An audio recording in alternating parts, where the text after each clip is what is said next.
Okay, so we wonder that why patients with hemodialysis and also peritoneal dialysis can also be categorized in an emergency condition, because the normal kidney will generally remove excess sodium in the blood, but if this function is impaired, it will lead to high sodium in the blood.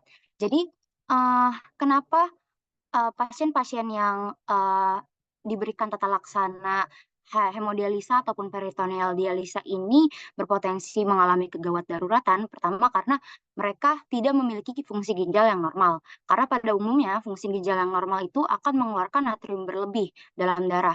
Namun jika fungsi ini terganggu, maka akan menyebabkan tingginya natrium dalam darah. Hal ini akan berujung pada hipernatremia, yang mana hipernatremia ini akan menyebabkan retensi cairan. Karena sodium ini selalu air ini suka dengan sodium atau natrium. Jadi air akan mengikuti natrium kemanapun dia pergi. Jadi hipernatremia ini akan menyebabkan retensi cairan. Nah, dampak dari retensi cairan ini adalah tekanan darah yang bertambah tinggi. Tekanan darah yang tinggi ini akan menyebabkan beban kerja jantung yang ikut bertambah juga.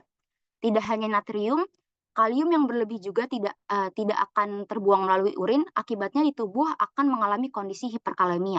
Nah, hiperkalemia ini sangat berbahaya karena dapat menyebabkan gangguan irama jantung bahkan hingga henti jantung.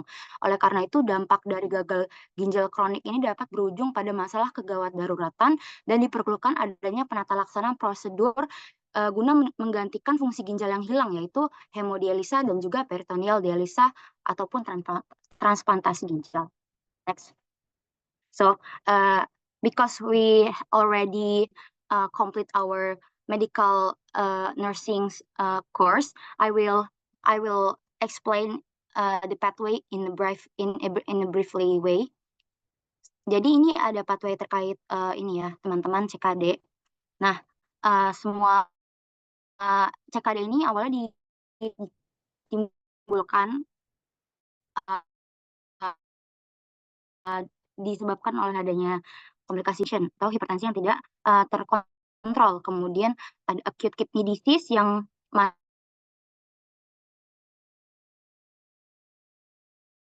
kemudian ada polycystic kidney disease, infection, and also nephrotic drugs atau obat-obat yang bersifat nefrotoksik. Nah, dari chronic kidney disease ini akan berujung pada kehilangan fungsi ginjal, yang mana kehilangan fungsi ginjal ini akan menyebabkan peningkatan jumlah ureum dan kreatin yang ada pada darah. Nah, ureum ini jika menumpuk pada darah, dia ini akan mendeposit di kulit. Oleh karena itu, pada pasien-pasien ini kita dapat melihatnya seperti ada salju. Nah, ini tuh menimbulkan rasa gatal, sehingga nanti akan timbul masalah keperawatan, yaitu ketidaknyamanan. Kemudian di sini dari peningkatan ureum dan juga kreatin ini akan menyebabkan neurological changes atau perubahan pada neuro. Karena tingginya ureum dan kreatin ini jika sangat tinggi ya dapat melewati sawar darah otak atau blood barrier dan menyebabkan penurunan neurological sehingga dapat menyebabkan acute confusion. Tidak hanya itu, peningkatan ureum dan juga kreatin ini akan meningkatkan pH tubuh ya, dan akan menyebabkan asidosis metabolik. Yang mana asidosis metabolik ini di tubuh ini melakukan kompensasi terhadap asidosis metabolik ini dengan mempercepat laju pernafasan. Makanya klinis yang terlihat pada pasien-pasien yang mengalami hal ini adalah Kussmaul breathing. Nah, dari Kussmaul breathing nanti kita akan dapat masalah ineffective breathing pattern. Kemudian di sini ada fluid retensi atau retensi cairan ya. Nah, tadi kan sudah saya jelaskan ya teman-teman, bagaimana pasien ini dapat berujung pada masalah kegawat daruratan ya karena adanya retensi fluid ini. Nah, dari retensi fluid ini akan meningkatkan kerja jantung karena tekanan darah yang tinggi, kemudian dapat menyebabkan jantung ini memiliki beban yang bertambah sehingga berpotensi mengalami backflow ataupun aliran darah kembali ke paru-paru, dapat menyebabkan pulmonary edema. Nah, nanti yang akan timbul dari dari hal ini adalah hipervolemia karena tadi ada retensi pada cairan. Kemudian di sini ada proteinuria. Karena ginjal tidak berfungsi dengan baik, maka protein ini tidak akan diserap kembali, melainkan akan terbuang. Seperti yang kita tahu ya teman-teman, protein ini berfungsi dalam memiliki peran yaitu menjaga keseimbangan tekanan onkotik. Nah, jika tekanan onkotik ini hilang, maka cairan akan berpindah ke intrasel, akan menyebabkan edema. Kemudian di sini juga dari loss renal function tersebut akan menurunkan output urin. Nah, makanya klinis yang akan terlihat ini adalah oliguria dan juga anuria. Nah, kemudian di sini dari hilangnya fungsi renal tersebut juga akan menyebabkan hematuria karena darah yang harusnya tidak ada pada urin ini ada gitu lolos karena ginjal ini kehilangan fungsinya. Nah, hal ini dapat menyebabkan anemia. Nah, ketika anemia terjadi maka akan terdapat penurunan suplai oksigen dalam tubuh yang menyebabkan kelelahan dan juga intoleransi aktivitas. Kemudian di sini dari adanya kehilangan fungsi ginjal juga akan menyebabkan imbalance elektrolit ya teman-teman. Kayak seperti yang tadi saya katakan, tingginya kalium, natrium ini akan berujung pada masalah kontraksi jantung sehingga dapat menimbulkan masalah yaitu penurunan curah jantung. Bisa oke. Nah, dari masalah-masalah tersebut makanya seringkali untuk mencegah pasien tersebut mengalami kondisi yang kegawat daruratan, maka biasanya dokter akan menginstruksikan dengan manajemen peritoneal dialisa ataupun hemodialisa. Bisa di next?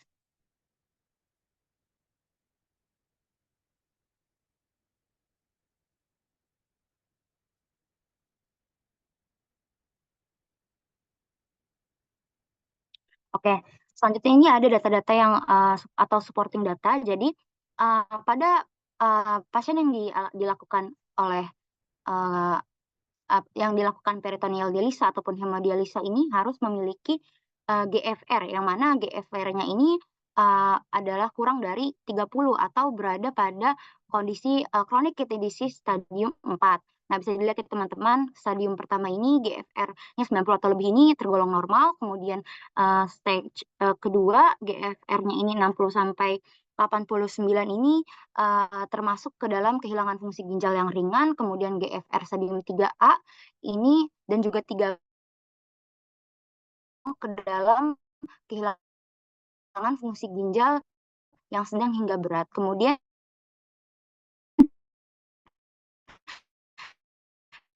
stadium 4 yaitu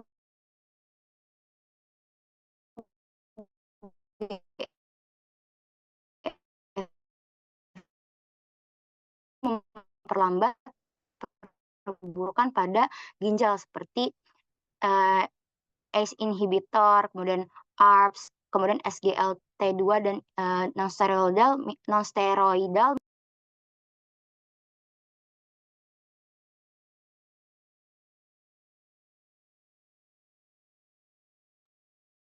Mohon maaf, kelompok sepertinya salah ke pental ya, boleh di backup sama temennya ya.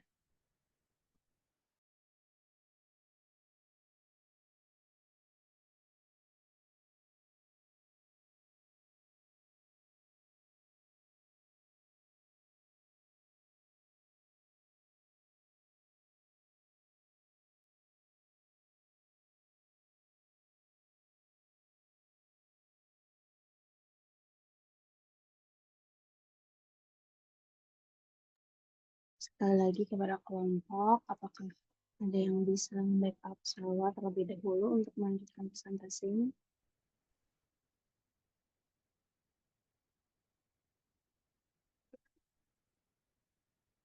Apakah suara saya sudah terdengar dengan jelas? Sudah, Salwa. Oke, mohon maaf ya teman-teman atas tidak nyamanannya. Oke, dilanjut ya teman-teman. Nah, untuk stadium keempat dan 5 ini, dokter sudah mulai menyarankan untuk dilakukannya penggantian fungsi ginjal, yaitu prosedur hemodialisa dan juga peritoneal dialisa. Bisa di next?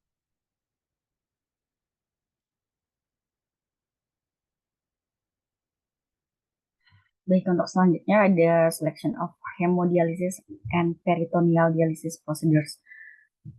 Jadi ini pemilihan antara prosedur hemodialisa dan peritoneal dialisa sebelum pasien melakukan kedua prosedurnya itu, dokter tuh akan menentukan untuk pasien tuh yang mana yang terbaik.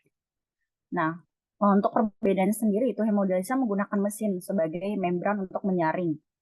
Sedangkan peritoneal dialisa ini memanfaatkan membran semi permeable pada peritoneum untuk memfiltrasi cairannya. Nah, dokter ini dapat menentukan apakah pasien ini mendapat tata laksana HD atau PD ini melalui pertimbangan beberapa aspek. Seperti misalnya penderita CKD ini memiliki masalah vision and cognitive. Maka ketika pasien ini memiliki masalah tersebut, akan lebih baik tuh menggunakan hemodialisa karena PD ini memerlukan kemandirian ya. Terus bila ada aspek masalah pembukuan darah atau tidak bisa mentolerir antikoagulen, terus juga kesulitan mendapatkan askes dari vaskulernya, hipertensinya juga nggak kekontrol, dokter juga akan merekomendasi ke PD ya dibandingkan HD. Terus juga dokter juga memberikan prevensi gitu pada pasien. Apabila pasien ingin melakukan pengobatan yang dapat dilakukan secara mandiri, pasien bisa memilih PD untuk penata laksanaan CKD-nya. Terus juga tergantung aspek dari mobilitasnya juga ya. Kalau misalnya pasiennya ini sulit atau memiliki gangguan mobilitas, tentu akan direkomendasikan PD. Terus juga untuk HD dan PD ini dua-duanya tuh efektif ya. Bagaimanapun dokter akan pasti menentuin yang terbaik untuk pasien.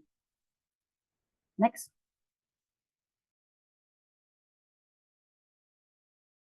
Ya baik, selanjutnya ada perbandingan dari prosedur hemodialisa sama peritoneal dialisis ya. Yang pertama dari cara kerjanya itu kalau hemodialisa ini dia pembersihan darahnya dilakukan di luar tubuh atau menggunakan alat hemodialisa. Sedangkan kalau perito sendiri ini pembersihan darahnya dilakukan dalam tubuh. Untuk durasinya juga hemodialisa ini dilakukan 3-5 kali dalam seminggu sesuai dengan kondisi ginjal pasien ya. Terus kalau untuk perito sendiri ini dilakukan 4 kali dalam sehari dan itu dilakukan setiap hari. Untuk dietnya sendiri untuk hemodialisa ini ada pembatasan diet seperti pembatasan cairan sama dan garam ya. Sedangkan kalau perito ini dia dietnya itu relatif sedikit. Terus untuk efek sampingnya hemodialisa ini ada kelelahan, tekanan darah yang tinggi dan rendah, terus juga ada resiko penyakit jantung. Sedangkan kalau perito itu dia lebih ke resiko infeksi dari kateter yang dimasukkan ke dalam rongga perutnya. Terus kalau untuk tempat prosedurnya ini, kalau hemodialisa umumnya dilakukan di rumah sakit ya. Kalaupun di rumah ini juga bisa, tapi menyesuaikan dengan mesin yang dia punya atau si pasien ini memang punya mesinnya di rumah. Terus kalau yang perito sendiri ini mostly di rumah ya prosedurnya. Terus untuk pembatasan gerak hemodialisa ini dia minim pergerakan karena harus dilakukan secara duduk atau berbaring. Sedangkan kalau perito ini nggak ada pembatasan gerak ya, jadi mudah untuk berjalan atau melakukan pekerjaan. Oke, selanjutnya ada basic konsep dari hemodialisa. Yang pertama itu ada definisi. Pasti teman-teman udah pada tahu ya hemodialisa itu kayak apa, maksudnya kayak dari umumnya. Hemodialisa ini tuh dialisis yang paling umum digunakan untuk pasien dengan gagal ginjal kronik yang sudah stadium akhir. Terus hemodialisa ini sendiri itu berfungsi untuk mengganti peran ginjal dalam tubuh yaitu untuk menyaring limbah, racun, dan sisa-sisa metabolisme dalam tubuh. Terus pasien dengan gagal ginjal kronik ini melakukan hemodialisa itu ketika pasien sedang menunggu misalnya transplantasi ginjal atau prosedur lainnya. Jadi bisa melakukan hemodialisa terlebih dahulu. Dan terapi ini juga adalah terapi yang jadi andalan gitu untuk penyakit ginjal stadium akhir. Biasanya orang yang melakukan hemodialisa ini dia ketika kondisi ginjalnya itu bebannya tuh meningkat dan biasanya disebabkan oleh ada dua nih dari diabetes sama hipertensi. Itu maksudnya paling umum di global ya. Terus juga untuk tujuan dari hemodialisa sendiri ini ada menurut Perneveri tahun 2020, yaitu dia tujuannya untuk membuang sisa produk metabolisme protein urea, kreatinin, dan asam urat, terus juga membuang kelebihan cairan dengan mempengaruhi tekanan banding antara darah dan bagian cairan. Terus yang ketiga di sini ada mempertahankan atau mengembalikan sistem buffer tubuh, dan yang terakhir ada mempertahankan atau mengembalikan kadar elektrolit tubuh.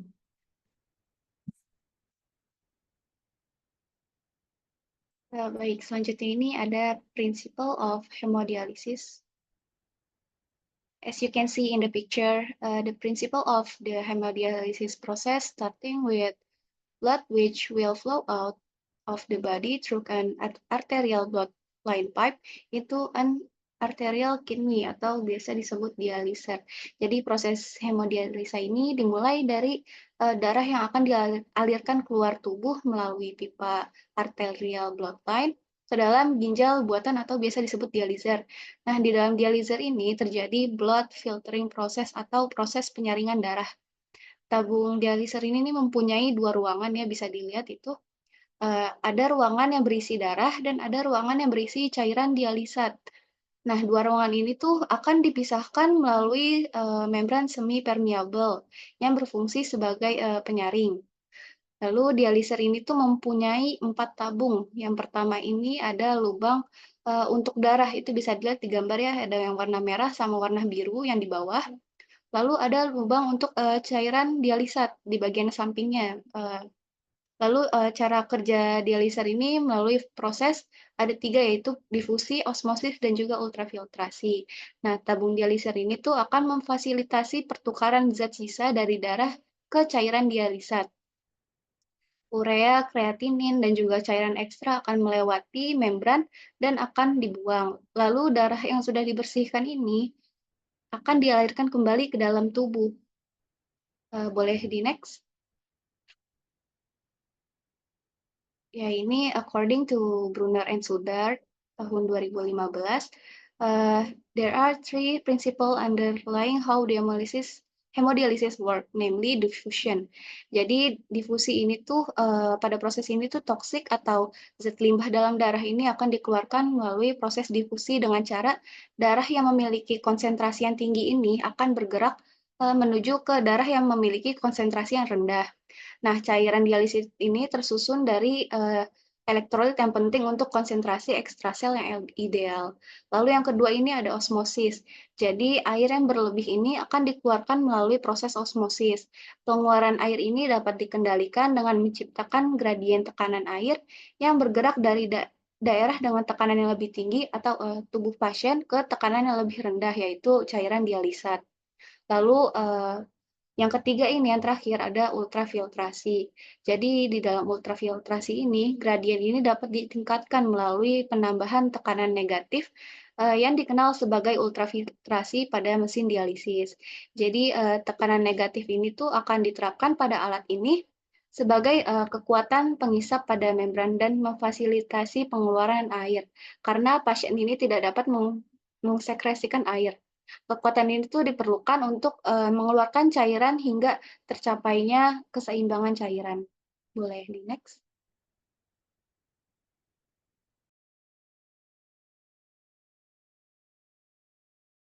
Next, indication of hemodialysis atau indikasi seseorang itu kenapa harus melakukan hemodialisa. Yang pertama itu ada gagal ginjal kronis atau chronic kidney disease atau CKD, di mana ginjal itu tidak mampu lagi menjalankan fungsinya untuk menyaring limbah dan kelebihan cairan dalam darah, terutama pada pasien gagal ginjal stadium 5 dengan laju filtrasi glomerulusnya itu kurang dari 15 ml per menit per 1,73 meter persegi. Yang kedua itu kadar kreatininnya itu sangat tinggi, biasanya itu lebih dari 100 mg per desiliter. Hasil ini tuh menunjukkan adanya akumulasi limbah nitrogen dalam darah akibat fungsi ginjal yang sangat buruk.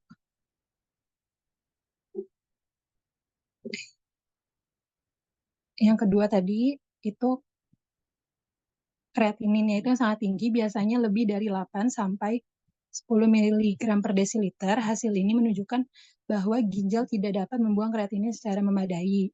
Yang ketiga, kadar ureum atau blood urea nitrogen atau BUN itu sangat tinggi, biasanya lebih dari 100 mg per desiliter. Hasil ini menunjukkan adanya akumulasi limbah nitrogen dalam darah akibat fungsi ginjal yang buruk. Yang keempat ini ada hiperkalemia berat, di mana kadar kaliumnya itu lebih dari 6,5 milikuivalen per liter. Jika terjadi hiperkalemia yang tidak dapat diatasi dengan pengobatan lain, hal ini bisa mengakibatkan aritmia yang mengancam nyawa sehingga membutuhkan hemodialisa. Yang kelima ini ada asidosis metabolik, di mana pH darah ini kurang dari 7,1 atau bikarbonat serum yang sangat rendah, biasanya kurang dari 15 milikuivalen per liter, di mana ini menunjukkan asidosis metabolik yang sangat berat yang mungkin memerlukan hemodialisis jika tidak bisa diatasi lagi dengan terapi obat. Yang keenam ini ada hipervolemia, seperti edema paru parah yang ditunjukkan oleh berat badan yang meningkat drastis atau tanda-tanda klinis lain yang menjadi alasan seseorang harus melakukan hemodialisa jika tidak bisa lagi diatasi dengan diuretik.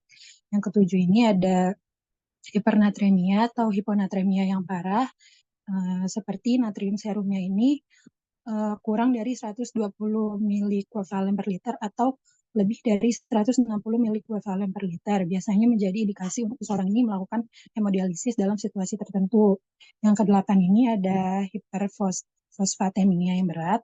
Biasanya ini kadar fosfatnya ini lebih dari 6 mg per desiliter. Hasil ini itu bisa menjadi indikator seseorang harus melakukan hemodialisa. Yang ke-9 ini ada life-threatening hyperkalemia, di mana kaliumnya ini lebih dari 6 milikuivalen per liter, dan yang ke-10 ini ada perikarditis. Next.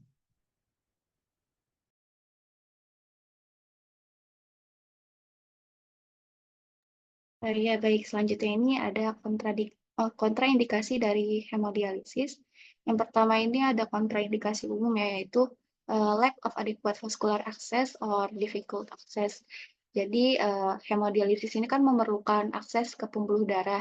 Nah, jika akses ini tidak bisa ditemukan atau sulit didapatkan, maka hemodialisis ini tuh nggak dapat dilakukan. Lalu yang kedua ini ada instabilitas hemodinamik, di mana kondisi pasien ini tidak mampu menjaga tekanan darah yang stabil. Hemodialisis ini kan bekerja dengan mengeluarkan cairan berlebih dari tubuh untuk mencapai keseimbangan cairan yang normal. Nah, pada pasien dengan instabilitas hemodinamik ini, perubahan mendadak dari volume cairan ini tuh bisa menyebabkan penurunan tekanan darah yang signifikan. Lalu yang ketiga ini ada gangguan koagulasi. Jadi selama hemodialisis ini tuh darah ini kan dialirkan melalui mesin dialisis di luar tubuh yang memerlukan pembukuan darah yang efisien untuk mencegah perdarahan. Nah, jika pembukuan darah ini terganggu, maka pasien ini beresiko tinggi mengalami perdarahan hebat. Lalu ada kontraindikasi spesifik, yaitu Alzheimer disease, multi-intract dementia, hepatorenal syndrome, advanced liver cirrhosis with encephalopathy, and advanced malignancy. Nah, selanjutnya menurut Indonesia Renal Registry tahun 2018, kontraindikasi dari hemodialisis ini tuh yang pertama ada hipotensi berat atau tekanan darah lebih dari 200 per 100 mm air raksa. Nah, tekanan darah yang sangat tinggi ini tuh bisa menyebabkan komplikasi serius seperti stroke atau serangan jantung selama hemodialisis yang bisa memperparah kondisi pasien. Lalu ada hipotensi atau tekanan darahnya ini kurang dari 100 mm air raksa. Nah, tekanan darah yang rendah ini tuh juga bisa beresiko selama hemodialisis karena bisa menyebabkan shock atau gagal organ akibat kurangnya aliran darah ke organ-organ vital.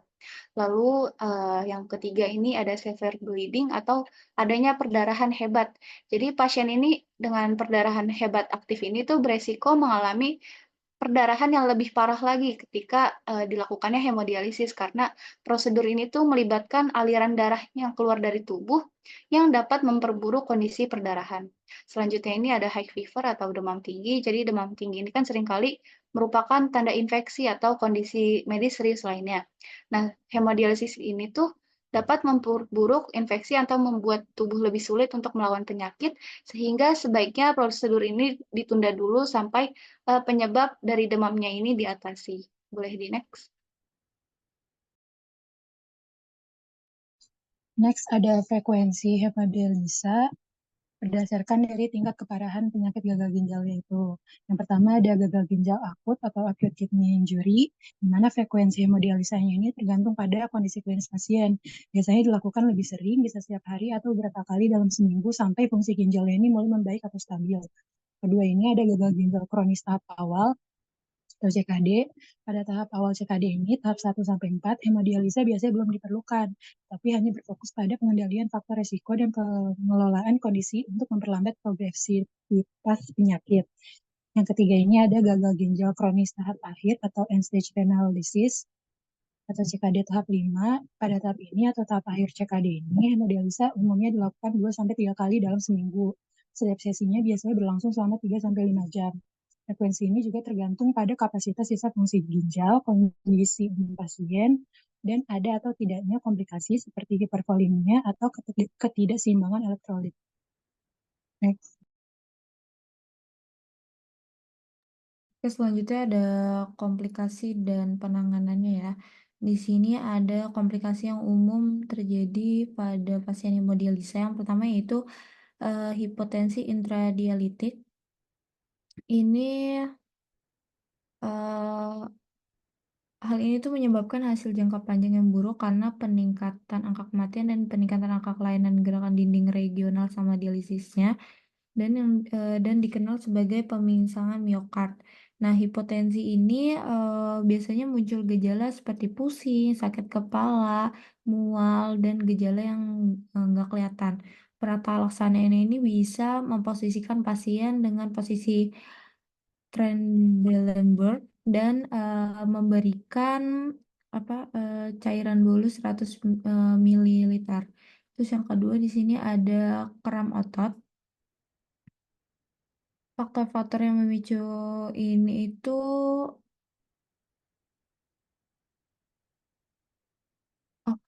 faktor-faktor ini itu memicu vasokontristik dan hipoperfusi otot dengan gangguan sekunder pada relaksasi otot.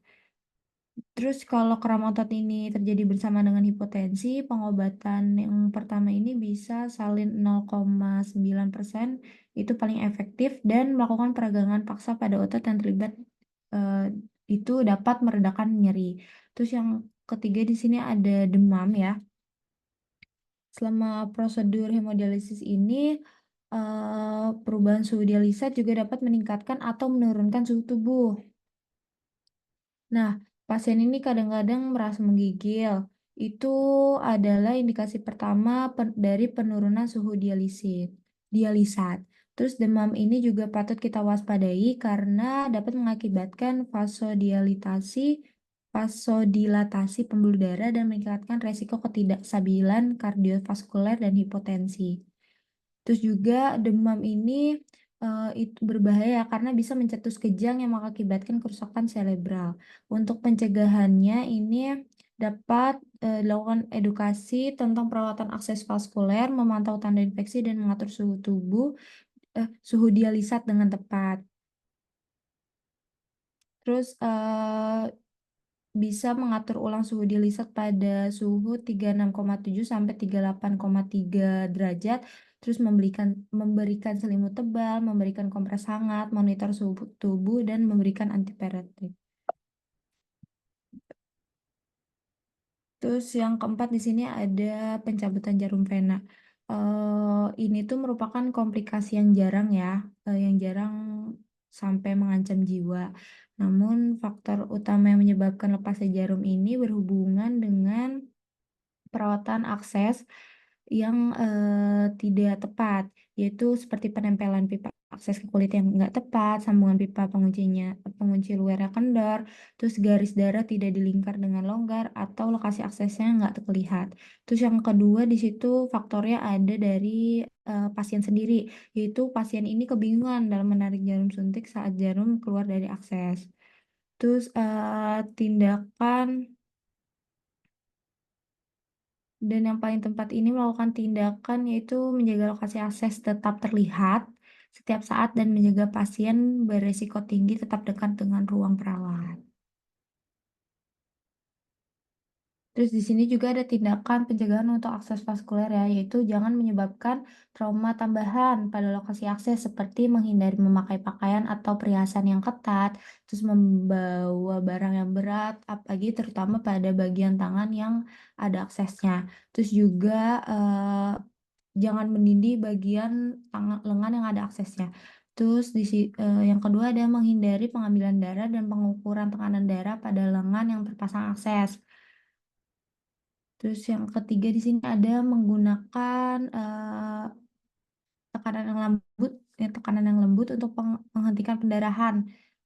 Contohnya pada saat pencabutan pencabutan jarum setelah hemodialisa. Terus yang terakhir ada pemeriksaan lokal untuk mengetahui tanda-tanda infeksi seperti kemerahan, rasa hangat, nyeri, dan nyeri. Terus selain komplikasi umum tadi, di sini ada komplikasi yang sampai ada komplikasi darurat yang harus ditangani dengan segera, seperti menghentikan dialisis, pemasangan selang, dan perawatan suportif, serta perawatan definitif. Yang pertama di sini ada sindrom disequilibrium dialisis ya. Biasanya komplikasi ini tuh terjadi pada saat perawatan atau pada saat prosedur hemodialisa atau langsung terjadi setelah hemodialisa pertama. Nah, sindrom klinis ini ditandai dengan kemunduran neurologis, kegelisahan, kebingungan mental, sakit kepala, mual, muntah, terus ototnya juga berkedut sesekali dan bahkan sampai koma. Nah, untuk penaktalsanaannya tadi kan harus menghentikan dialisis. Nah, untuk pencegahannya ini bisa dengan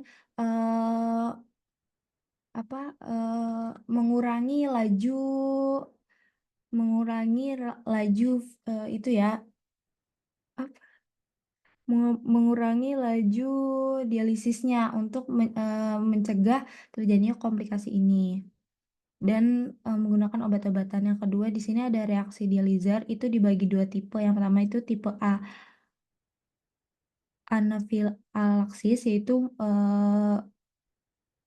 dapat memunculkan seperti dyspnea, peningkatan suhu tubuh, dan perasaan akan gelisah gitulah. Terus ada gatal-gatal, sama ada ruam atau biduran, terus mata berair, kram di perut, dan diare. Yang kedua yaitu non-specific type B dializer. Ini menyebabkan nyeri dada dan punggung hingga 20-40 menit setelah dimulainya dialisis. Terus yang ketiga di sini ada hemolisis ya, yaitu keadaan darurat medis yang ditandai dengan munculnya port wine pada garis darah vena, terus penurunan hematokritnya yang nyata, dan sampel darah yang disentrifugasi plasma berwarna merah muda. Nah, pasien dengan hemolisis intradialitik parah ini juga akan mengeluh mual, sesak nafas, nyeri pada perut dan punggung, terus menggigil, dan sampai mengalami hipertensi awal. Ini bisa dilihat ya perjalanan hemolisis itu bagaimana. Terus terus selanjutnya ada emboli udara. Nah, emboli udara ini dapat terjadi, bisa dilihat pada gambar ini ya. Yang pertama ini saat sambungan luarnya ini putus atau longgar, dan yang dimana dapat menyebabkan udara ini bisa masuk. Terus yang kedua ini lubang pada saluran arteri dapat menjedot udara ke dalam sorry. Ya, bisa dilihat bisa dari infus, dari jarum suntik, terus yang pada akhirnya sampai ke pembuluh darah pasiennya. Terus penata laksanaan yang lainnya ini juga bisa membaringkan pasien ke arah miring kiri, terus memberikan oksigen 100% juga dengan masker dan aspirasi udara dari bilik jantung dengan jarum yang dimasukkan secara perkutan dan kateterisasi jantung.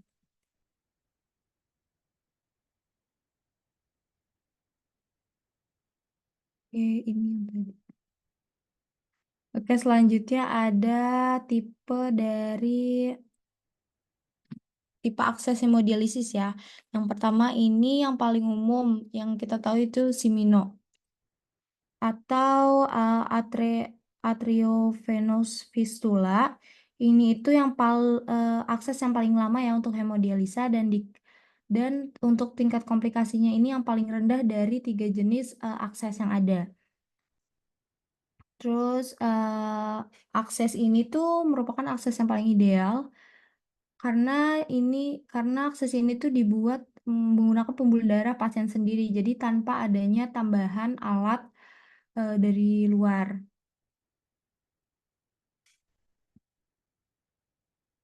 Ini mungkin bayangin bentar ini.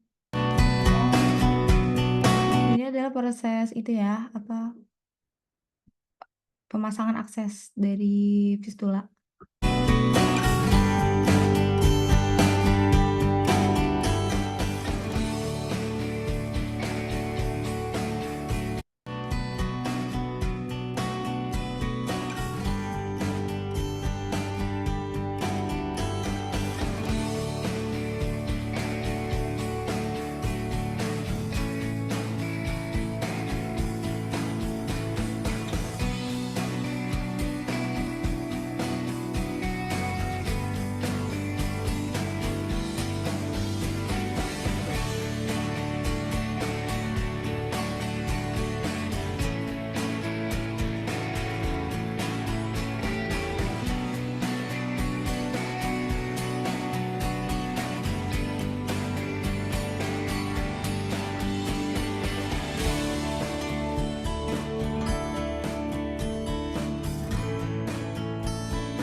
Iya, tadi cuplikan dari pemasangan akses fistula atau simino ya.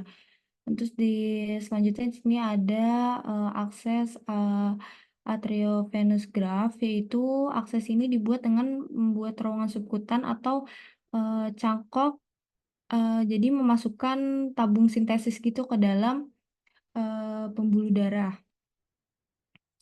Dan graf ini tuh dia lebih rentan terhadap infeksi ya, karena kan dia memasukkan alat ya ke dalam pembuluh darah.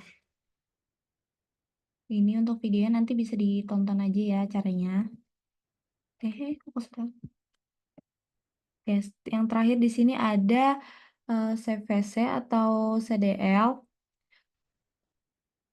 Ini tuh adalah akses yang digunakan pada saat membutuhkan hemodialisa yang mendesak ya. Dan atau dia sedang menunggu pembuatan akses permanen seperti yang dua tadi, misalnya Simino atau yang graft, atau bisa juga sedang menunggu adanya transplantasi ginjal. Terus CDL ini sebenarnya bukan pilihan yang optimal ya, karena dia tuh resikonya itu lebih tinggi daripada yang graf tadi. Ini juga ada prosedurnya, nanti bisa dilihat. Selanjutnya dilanjutkan oleh teman saya. Ya, selanjutnya ada kelebihan dan kekurangan hemodialisa. Yang pertama ini ada kelebihannya. Yang pertama itu menghilangkan zat sisa. Hemodialisa ini secara efektif menghilangkan zat sisa metabolisme yang seharusnya dikeluarkan oleh ginjal seperti urea dan kreatinin. Hal ini membantu mencegah terjadinya penumpukan zat sisa dalam tubuh yang dapat menyebabkan berbagai komplikasi. Kedua ini mengontrol kadar elektrolit. Prosedur ini juga membantu mengontrol kadar elektrolit dalam darah seperti natrium, kalium, dan fosfor. Sangat penting untuk menjaga keseimbangan cairan dan fungsi organ tubuh lainnya. Yang ketiga ini ada mengontrol tekanan darah. Hemodialisa dapat membantu menurunkan tekanan darah yang tinggi yang sering terjadi pada pasien gagal ginjal. Dan yang keempat ini ada meningkatkan kualitas hidup. Dengan melakukan hemodialisa secara teratur dan rutin, pasien dapat merasakan peningkatan kualitas hidup yang signifikan seperti berkurangnya gejala kelelahan, mual, dan sesak nafas. Selanjutnya ada kekurangan dari prosedur hemodialisa itu. Yang pertama ada prosedur ini melelahkan, karena pasien itu harus datang ke rumah sakit 2-3 kali dalam seminggu untuk menjalani prosedur hemodialisa selama kurang lebih 4 jam. Yang kedua ini, untuk pasien yang sedang berpergian ke luar negeri atau kota ini harus mencari dan menemukan klinik yang dapat melakukan hemodialisa saat berpergian. Yang ketiga ini, pada pasien dengan hemodialisa khusus mungkin menghadapi pembatasan asupan makan dan cairan. Yang keempat, tidak menyembuhkan. Hemodialisa ini bukan pengobatan yang menyembuhkan, melainkan hanya mengelola gejala gagal ginjal. Pasien harus menjalani hemodialisa seumur hidup atau hingga dilakukan transplantasi ginjal. Yang kelima ini ada risiko komplikasi. Meskipun jarang terjadi, hemodialisa ini dapat menyebabkan beberapa komplikasi seperti hipertensi atau tekanan darah rendah, kram otot, mual, muntah, dan juga infeksi. Next.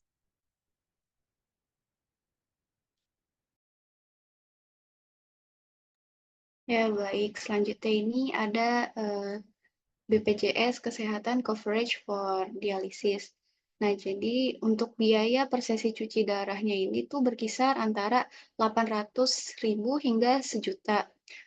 Nah, di BPJS ini, BPJS Kesehatan ini tuh menanggung semua biaya hemodialisis secara penuh bagi peserta yang terdaftar, baik kelas 1, 2, maupun 3. Nah, ini tuh berarti pasien yang menggunakan BPJS Kesehatan ini tidak perlu membayar biaya tambahan untuk sesi cuci darah yang dilakukan secara rutin. Nah, hemodialisis ini kan biasanya dilakukan 2-3 kali per minggu. Dan seluruh biaya ini tuh dari sesi tersebut ditanggung oleh BPJS. Nah, selama prosedur dilakukan di rumah sakit yang bekerja sama dengan BPJS Kesehatan dan sesuai dengan aturan dan regulasi yang berlaku. Lalu yang kedua ini ada kidney transplant. BPJS ini tuh bisa menanggung hampir 85% dengan biaya operasi sekitar 250-300 juta. Lalu yang ketiga ini ada kantong darah. Jika diperlukan, BPJS ini bisa mengganti biaya kantong darah sebesar 360.000 per kantong. Boleh di next.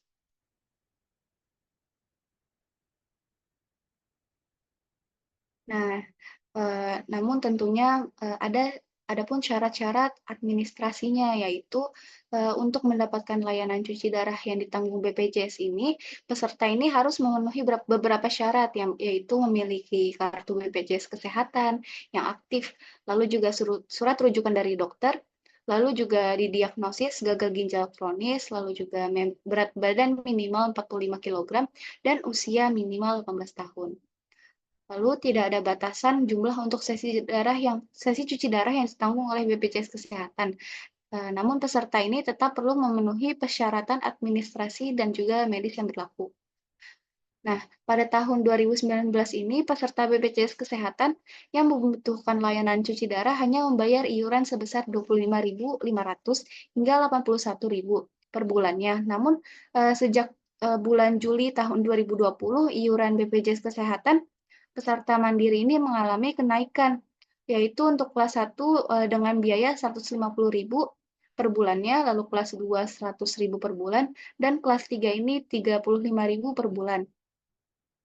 Nah, pada tahun Januari 2021 ini ada penyesuaian tambahan untuk kelas 3, di mana iuran yang dinaikkan ini menjadi 42.000 per bulan. Tetapi peserta tetap membayar sebesar 35.000 karena subsidi pemerintah sebanyak 7.000. Lalu ada juga pasien yang bilang kalau misalnya pasien BPJS kelas 1, 2, 3 ini tuh nggak akan mendapatkan perlakuan yang berbeda, hanya saja mungkin perbedaan di fasilitas kamar untuk rawat inapnya. Boleh di next? Ya, seperti yang kita tahu, hemodialisis ini kan prosedur medis yang kompleks dan juga beresiko tinggi. Nah, mematuhi standar kompetensi memastikan bahwa perawat ini tuh memiliki pengetahuan dan keterampilan yang diperlukan untuk menjalankan prosedur ini dengan aman, sehingga mengurangi risiko komplikasi dan menjaga keselamatan pasien. Berdasarkan Ikatan Perawat Dialisis Indonesia atau IPDI tahun 2017, kompetensi umum perawat hemodialisis ini tuh terdiri dari yang pertama praktek profesional, etis, legal, dan peka budaya. Lalu yang kedua ini memiliki pengetahuan tentang anatomi tentunya dan juga fisiologi sistem urinari dan gangguan fungsi ginjal. Lalu juga bisa berpikir kritis dan pengambilan keputusan klinis. Lalu juga bisa menerapkan standar pencegahan infeksi dan prinsip keselamatan pasien. Lalu juga bisa dapat melakukan kemampuan dalam melakukan akses vaskuler tentunya. Lalu memiliki pengetahuan untuk menciptakan lingkungan yang aman nyaman dan menerapkan proses asuhan keperawatan dalam memberikan pelayanan dialisis. Lalu juga memiliki pengetahuan untuk memberikan tindakan farmakologi di unit dialisis. Dan yang terakhir ini memiliki kemampuan untuk memberikan edukasi kepada pasien dan juga keluarga. Boleh di next.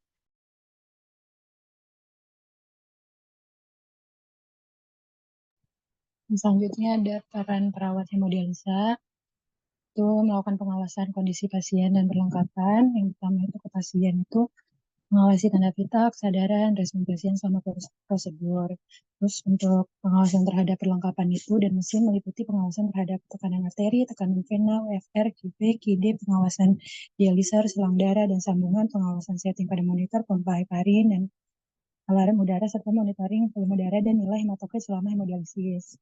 Kedua ini ada pengaturan ulang mesin dan perlengkapan. Pengaturan ulang dilakukan bila timbul komplikasi, misalnya dengan menurunkan UFR, QB, QD, dan TMP serta pengaturan ulang suhu dialisat.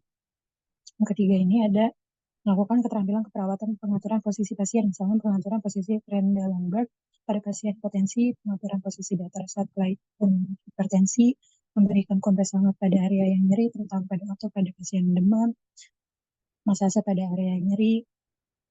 Selanjutnya itu memberikan edukasi.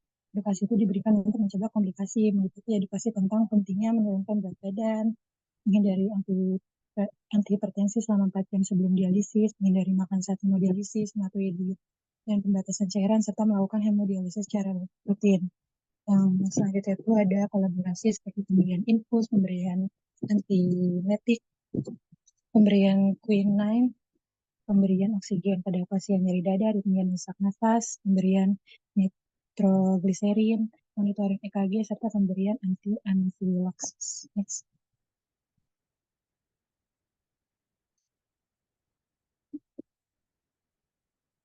Ya, selanjutnya di sini ada assessment report. Bisa dilihat ada kajian perawat hemodialisa dan pasien terkait medis, riwayat sakit dan kesehatan, ada observasi dan pemeriksaan fisik, pengkajian gizi, MT, pengkajian nyeri, pernafasan, heparin, riwayat psikososial, pemeriksaan penunjang. Sampingnya juga ada monitor tanda digital.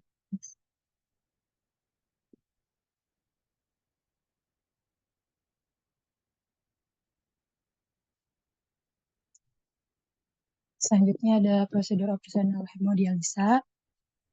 Yang pertama ini ada persiapan kondisi secara fisik pasien, yaitu hemoglobin, di mana target kadar hemoglobin pada pasien penyakit gagal ginjal kronik yang akan menjalani hemodialisa itu adalah 6,8 sampai 7,5. Mengapa tidak dalam batas normal? Karena hemoglobin 6 sampai 7 itu pada pasien hemodialisa merupakan suatu pendekatan bertujuan untuk menyeimbangkan antara meningkatkan kualitas hidup pasien dengan meminimalkan risiko komplikasi. Di mana komplikasi yang dapat terjadi apabila hemoglobin dalam batas normal. Yang pertama itu ada risiko komplikasi kardiovaskular. Yang kedua ini ada gangguan pada kualitas hidup, di mana nanti pasien ini bisa mengalami gejala seperti gatal-gatal, kelelahan, mual, dan sakit kepala. Terus juga yang ketiga ini transfusi darah, di mana transfusi darah ini memiliki risiko penularan penyakit infeksi seperti hepatitis B, hepatitis C, HIV, dan juga dapat memicu reaksi alergi yang serius. Next.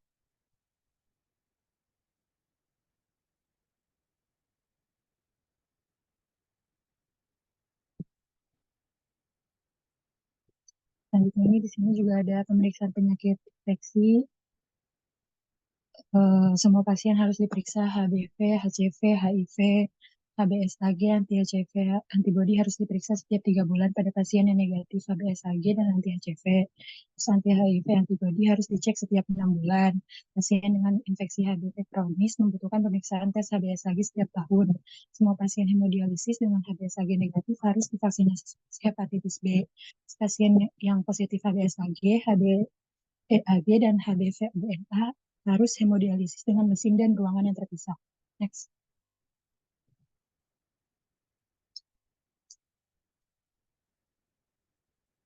Selanjutnya juga ada akses vaskular. Untuk menentukan jenis akses vaskular yang paling cocok, anamnesis dan pemeriksaan fisik pada arteri dan sistem kardiopulmonari harus dilakukan. Pasien yang gagal ginjal kronik yang akan menjalani hemodialisis sebaiknya dirujuk lebih awal ke konsultasi ginjal hipertensi sehingga pasien memiliki waktu yang cukup untuk mendapatkan edukasi dan perencanaan dialisis yang baik, termasuk waktu yang cukup untuk pemasangan dan maturasi akses vaskular.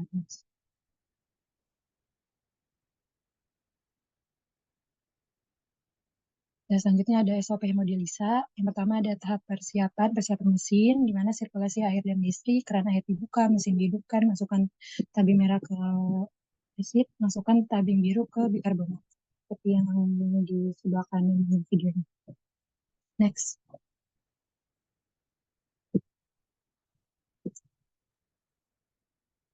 Ya, di sini ada alat dan obat, ada mesin dialiser, ada dialiser, bloodlines, jarum apextula, infuset, dialiser, terus ada NaCl 0,9%, betadine 10%, alkohol 70%, lidocaine 2%, heparin, spirit 1 cc, 3 cc, 20 cc, plester, handscone, kain dok atau dok bolong, kain kasa, dak instrumen.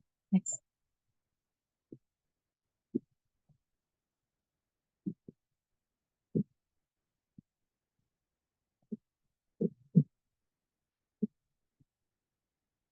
Next. Moderator, gimana waktunya? Masih ada? Oke, izin jawab Ibu sampai jam 20.15 menit lagi. 12 menit lagi. Ya. Lanjut.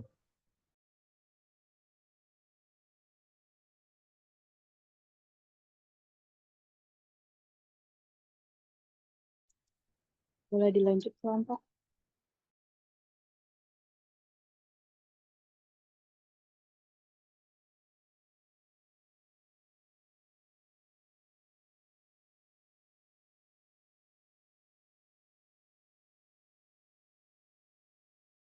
Iya, di sini ada pengkajian hemodialisa ya dari identifikasi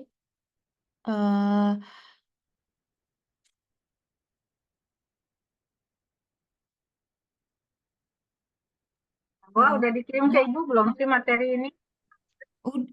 izin Ibu, kemarin sudah dikirimkan Ibu via WhatsApp. Siapa? Lewat Salwa Siapa Ibu. yang kirim siapa? Salwa Saya Ibu. cari di WA Salwa nggak ada. Siapa yang kirim? Izin jawab Ibu, sudah saya kirimkan lewat Ibu, Bu.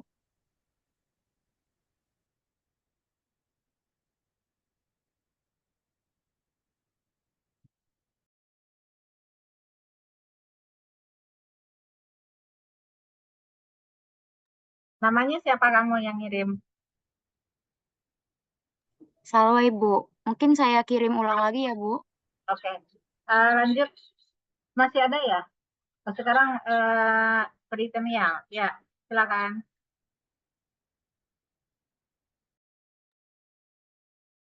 Oke, kita lanjut ke peritoneal dialysis ya teman-teman. Bisa di next. So what is peritoneal dialysis?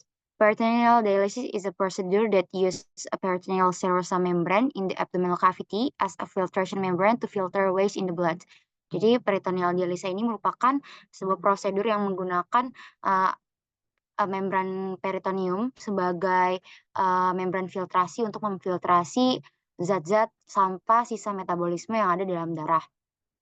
This can be done because peritoneal is a semi-permeable membrane that allow the use of hypertonic fluids.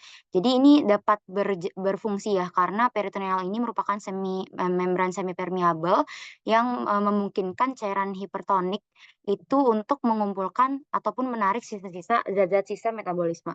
Nah, lalu apa saja sih zat-zat yang disaring dan tidak disaring? Nah, yang disaring oleh ginjal itu ada water, iron, urea, kreatinin. Dan yang tidak disaring itu ada protein, red blood cells. Nah, jika ditemukan protein pada urin atau yang biasa kita sebut dengan proteinuria, atau jika kita menemukan red blood cells atau yang bisa kita kenal dengan hematuria, itu menandakan bahwa ginjal kita tidak berfungsi dengan baik. So the purpose of peritoneal dialysis is to replace kidney's function in filtration of metabolic waste and excess fluid in blood in order to maintain body's hemodynamic balance. Bisa di next. Nah, untuk prinsip-prinsip dari peritoneal dialisa ini sebenarnya sama ya, ada difusi dan ultrafiltrasi. Nah, difusi ini sendiri is a process of transferring solids from an area with high to low concentration. The dialysis fluid used has a lower concentration than blood, so that metabolic waste, excess electrolytes, and other will diffuse into dialysis fluid through the peritoneal membrane. Jadi untuk difusi ini sama ya, ada perpindahan zat dari konsentrasi yang tinggi ke konsentrasi yang rendah. Lalu ultrafiltration ini terjadi karena adanya tekanan pada rongga abdominal karena semakin tingginya kadar glukosa ya. Makanya untuk peritoneal dialysis ini menggunakan cairan yang mengandung dextrose. Kemudian untuk mekanismenya itu sendiri terdapat 3 prinsip, yaitu draining, filling, and also the dwelling. Nah, ini akan kita bahas nanti saat proses PD itu sendiri. Next.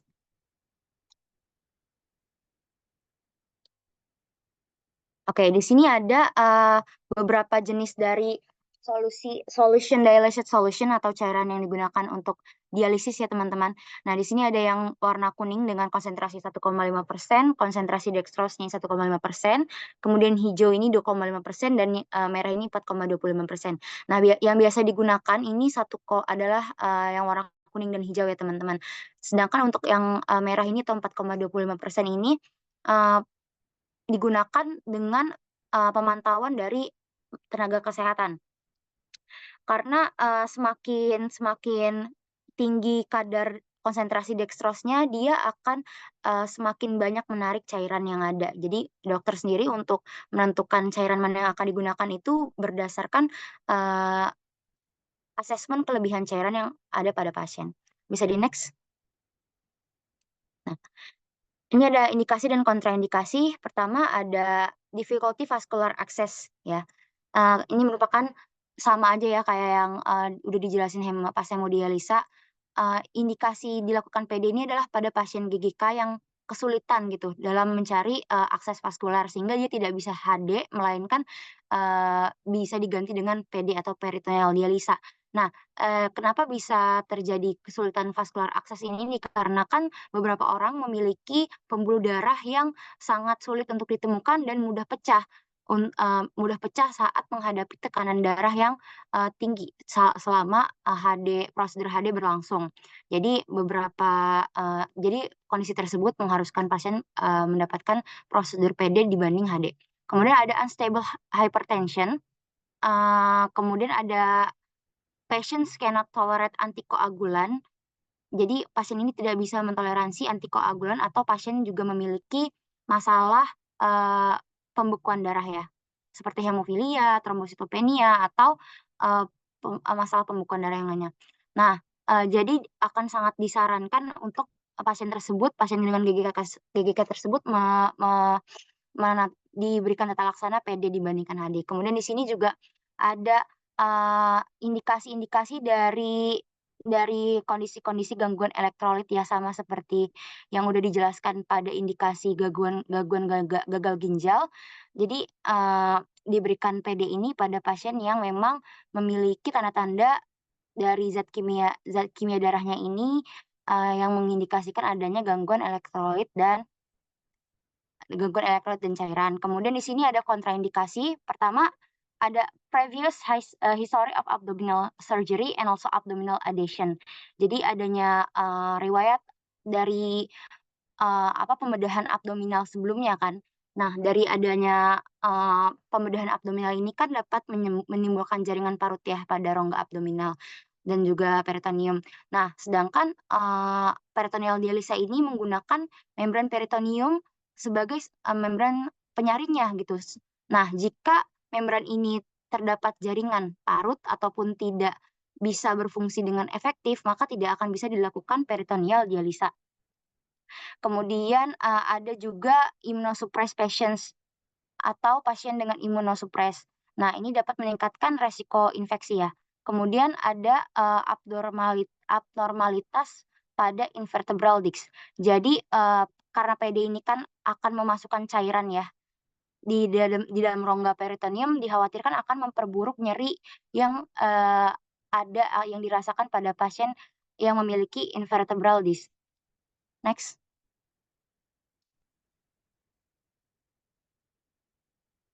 Oke, kemudian di sini ada complication and also management.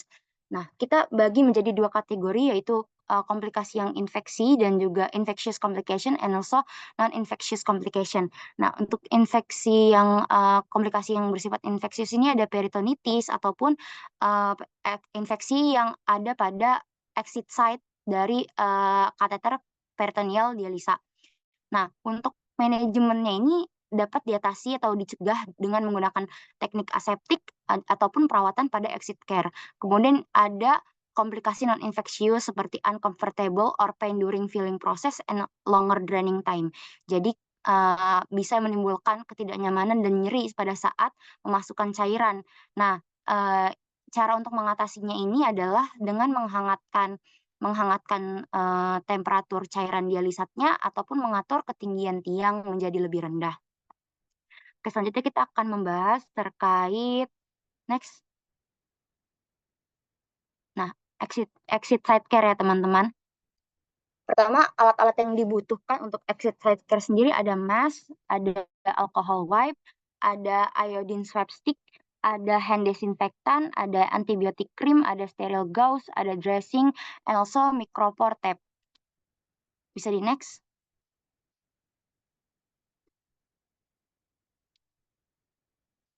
Oke, exit site care ini meliputi fase preparation atau persiapan. Yang pertama, we have to take off our jewelry, clocks, and make sure you have clip your nails. Kemudian turn off fan or air conditioner and also close the windows. Jadi harus melepas perhiasan, jam, dan juga memastikan bahwa kuku ini tidak panjang. Ini dan juga memastikan bahwa kipas dan juga AC serta jendela tertutup agar tidak ada kontaminasi bakteri melalui udara. Kemudian memastikan bahwa alat-alat untuk exit site care ini sudah lengkap. Oke, bisa ya. Nah, selanjutnya ada exit site care yang bagian fase kerjanya. Pertama ada wash your hands with soap. Jadi ada mencuci tangan dengan sabun, kemudian mengeringkan tangan dan juga memasang masker dan juga membersihkan work area menggunakan alcohol wipe tadi. Next. Nah, selanjutnya di sini ada menyiapkan menyiapkan supplies ya, yang supplies yang tadi disebutkan. Kemudian di sini di tahap kelima ada membuka balutan yang sudah lama dengan perlahan supaya tidak tertarik. Kemudian yang keenam ini kita kembali melakukan hand rub menggunakan hand disinfectant. Kemudian yang ketujuh ini selanjutnya kita dapat membersihkan exit site area menggunakan iodine swab stick atau kalau misalkan tidak ada iodine swipe stick-nya, kita dapat menggunakan normal salin ya teman-teman. Nah, untuk pembersihannya ini arah putarnya seperti yang ada pada PPT pada video. Kemudian di nomor 8 ini kita harus menunggu iodine tersebut untuk kering. Lalu kita bisa mengeringkan pinggir-pinggirannya ini menggunakan kasa steril. Next. Izin kelompok, Iya. waktunya sudah habis ya. Izin bertanya Ibu Deswani, apakah dilanjut saja atau lanjut sesi tanya jawab? Saja nih videonya bisa biar tuntas dulu ya. Oh, baik Ibu. Lanjutkan kelompok. Oke, baik. Terima kasih. Bisa dilanjut ya. Nah, selanjutnya ini ada ini ya, apply antibacterial cream. Nah, jika ini menggunakan antibacterial cream ini jika order oleh dokter. Nah, kemudian kita dapat setelah meng-apply antibacterial cream ini kita dapat menutup dengan dressing yang baru. Kemudian kita dapat tahap yang terakhir ini kita dapat men-secure ataupun memfiksasi kateter menggunakan micropore tab ataupun bisa kita simpan di waste pouch for peritoneal dialysis. Next. Oke. Nah, sekarang kita masuk ke peritoneal dialysis procedure sendiri, mulai dari pre-op catheter installation. Pertama, apa sih yang perlu kita sebagai perawat kaji? Pertama, kita harus meminta pasien untuk melakukan skin preparation. Nah, skin preparation ini seperti menginformasikan ke pasien agar mandi dengan sabun antibakterial, kemudian mencukur daerah perut jika ada rambut. Kemudian di sini kita harus mengkaji adanya hernia pada abdomen ya. Kemudian di sini kita akan melakukan swab the nostril to check for signs of Staphylococcus aureus. Jadi kita harus memeriksa juga nih menggunakan swab nostril apakah ada tanda-tanda Staphylococcus aureus, karena jika ada, maka ini akan meningkatkan resiko infeksi ketika pemasangan kateter pada peritoneal. Kemudian di sini kita harus menilai kateter exit site-nya. Jadi exit site-nya ini harus berdasarkan persetujuan pasien, preferensi pasien, dan juga nanti sebelum operasi pemasangan kateter ini akan kita beri tanda ya. Bisa di next. Nah, ini ada checklist praoperasi. Biasanya tiap rumah sakit itu memiliki checklist praoperasinya ya teman-teman. Sebelum melakukan operasi sendiri bisa dilihat ya. Bisa di next. Nah, lalu setelah operasi pada tahap post-op pemasangan kateter, apa sih peran perawat yang harus kita lakukan? Pertama, perawat itu harus mengkaji kondisi pasien, kemudian melakukan dressing care dan juga post-op treatment. Apa saja yang dikaji? Pertama, lihat apakah peritoneal kateternya berada pada tempatnya. Kemudian dilihat juga apakah pada exit site-nya terdapat jahitan. Kemudian kaji juga apakah pasien telah mendapatkan antibiotik profilaktik ya untuk mencegah infeksi. Kemudian dilihat juga dari segi balutannya apakah sudah perfect gitu, apakah sudah rapi.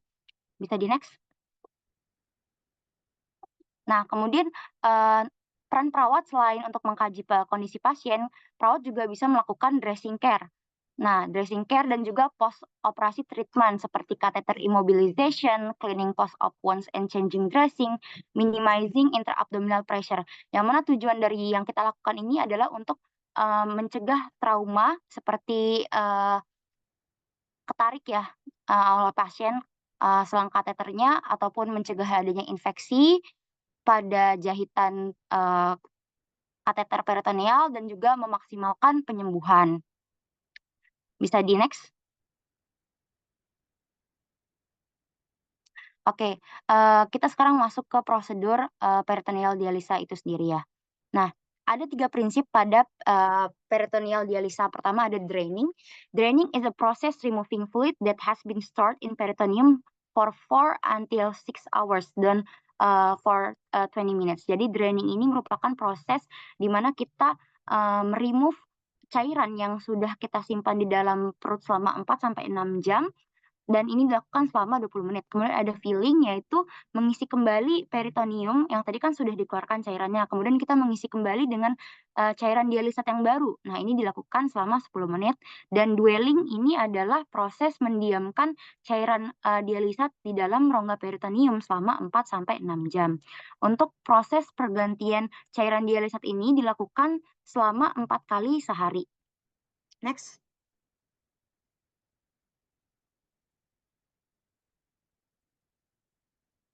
Nah, di sini ada ini ya, anatomi dari peritoneal dialysis sendiri. Yang sebelah kiri ini ada yang namanya ini disebut dengan patience connector, patience transfer set. Kemudian yang di tengah ini ada yang disebut dengan patience connector, dan di sini ada dialysis bag-nya. Nah, biasanya untuk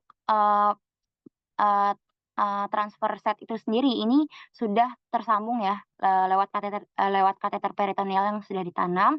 Kemudian kalau untuk konektor setnya ini dia sudah satu set biasanya kalau yang digunakan di rumah sakit itu dengan cairan dialisatnya. Jadi cairan dialisat ini ada 3, ada cairannya, ada drainase bag atau kantong untuk cairan yang akan dibuang, dan juga ada konektor lain ya, atau patience connector. Next. Oke. Pertama kita masuk ke prosedur CAPD. Pertama, preparation. Kita harus memastikan lampu kita nyalakan ya, supaya tidak ada yang kita lakukan tuh tidak ada yang salah. Kemudian yang kedua, tutup pintu, tutup jendela, dan juga matikan AC dan juga kipas, gunanya agar tidak ada kontaminasi bakteri ke selang peritoneal, selang kateter peritoneal kita melalui udara. Kemudian next. Nah, di sini kita harus mempersiapkan beberapa supply seperti CAPD record book, hand disinfectant, blood pressure monitor, weighing scale, surgical mask, 2 mini caps, alcohol wipe, dialysis solution, and also basin ataupun baskom. Next. Nah, setelah persiapan tadi, kita bisa lanjut ke tahap awal, yaitu memonitor tekanan darah dan juga nadi. Nah, biasanya juga kita kan dikasih ini ya, peritoneal dialysis record book. Nah, blood pressure dan juga nadi yang kita lakukan sebelum CAPD ini kita record atau kita tulis, kita catat di CAPD record book. Kemudian setelah itu kita harus menggunakan masker agar tidak ada droplet yang dikeluarkan dari mulut ataupun hidung kita yang dapat menginvasi selang kateter peritoneal, karena bisa menimbulkan infeksi. Next. Kemudian setelah itu, we have to wash our hands with soap and dry it with a clean paper towel. Jadi kita harus mencuci tangan ya dengan benar dan menggunakan sabun, dan juga mengeringkannya dengan paper towel. Kemudian clean your work area with alcohol wipe. Jadi kita harus harus membersihkan work area kita seperti meja, kemudian tiang untuk menggantung cairan dialisa menggunakan alcohol wipe yang sudah kita siapkan. Bisa di next. Nah, setelah itu sebelum melakukan CAPD kita harus mengecek cairan dialisanya seperti kejernihannya, tanggal expirednya, volumenya apakah telah sesuai yang telah dianjurkan oleh dokter. Lalu periksa apakah ada kebocoran dari dialysis solution tersebut. Kemudian cek pada dialysis solution tersebut apakah lengkap pull ring-nya, frangible seal, dan juga 2 clamp. Bisa di next. Nah, setelah kita mempersiapkan dan juga mengecek barang-barang yang tadi, kita akan melakukan prosedur cuci tangan lagi ya dengan 6 steps dan mengeringkannya. Kemudian kita bisa mulai dengan membuka dialysis fluid, dan juga kita gantungkan ya teman-teman yang di nomor 12 ini kita gantungkan pada tiang. Next. Nah, karena tadi yang sudah saya bilang, jadi satu set itu tuh isinya ada cairan dialisa, ada selangnya, kemudian ada drainase bag. Nah, itu tuh harus dipisahkan ya dari cairannya, kemudian selangnya, dan juga drainase bagnya. Kemudian cek ya apakah full ring dan frangible seal-nya itu masih utuh gitu, tidak ada yang patah. Juga cek kembali untuk memastikan lagi nih cairan yang kita gantung itu tidak ada yang bocor, kemudian jernih gitu ya, tidak keruh. Next. Nah, kita masuk ke peritoneal dialisa prosedur dari connection. Connection ini artinya kita menyambungkan patient transfer set ke patient connector ya. Nah, pertama kita harus mengeluarkan selang kateter peritoneal kita dari waste pouch. Setelah itu kita cuci tangan, kemudian kita remove pull ring dan mini cap from transfer set and connect them securely. Jadi pada transfer set pasien ini kan terdapat pull ring ya, jadi yang tutup yang bisa ditarik dan juga mini cap. Nah, ini dibuka dan juga disambungkan perlahan-lahan dengan patient connector yang kita dapatkan dari set cairan dialysis solution. Kemudian kita taruh drainase bag-nya ini pada baskom di bawah. Next. Nah, kemudian kita akan membuka klem putar yang ada pada transfer set patients berlawanan arah jarum jam ya teman-teman. Kemudian kita buka klem di bagian drainase lainnya dan tunggu hingga cairan yang ada di peritoneal itu keluar selama 20 menit. Nah, tahap ini disebut dengan draining. Nah, selama menunggu 20 menit ini kita dapat mencatat kapan waktu kita mulai, kemudian persentase dari dialysis solution yang kita gunakan. Jadi next. Nah, masih di tahap draining. Nah, setelah 20 menit berlalu ya, kita dapat menutup kembali klem putar yang ada pada transfer set kita ya. Kemudian kita catat gitu hasil amount yang dihasilkan dari rongga peritoneal kita. Lalu kita kaji kejernihannya dan juga kita lakukan balance calculation. Nah, ini tuh semua ada formatnya di CAPD record book. Nah, kemudian tahap selanjutnya yaitu filling and dwelling atau mengisi kembali cairan dialisa yang baru ke rongga peritoneal dan membiarkannya selama 4-6 jam. Pertama, dari bagian dialysis solution itu kan ada yang namanya frangible seal ya. Jadi kalau frangible seal-nya itu dipatahkan akan turun cairan dari dialysis solution akan masuk ke rongga peritoneal. Nah, biasanya supaya tidak nyeri rongga peritoneal kita saat mengisi cairan solusinya ini harus diisi dulu selangnya ini harus diisi dulu selangnya supaya tidak ada udara yang ada di selang tersebut. Nah, kita buka dua klemnya tersebut, kita hitung sampai 5 detik. Setelah itu kita tutup kembali klemnya. Kemudian setelah memastikan tidak ada udara lagi, maka kita buka klem putar yang ada pada transfer set kita. Nah, dan membiarkan cairan dialisa solution yang baru itu masuk. Nah, kita bisa menunggu hingga 8-10 menit ya teman-teman.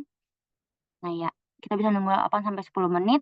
Setelah selesai sampai 10 menit, kita bisa tutup kembali, klem putar, dan juga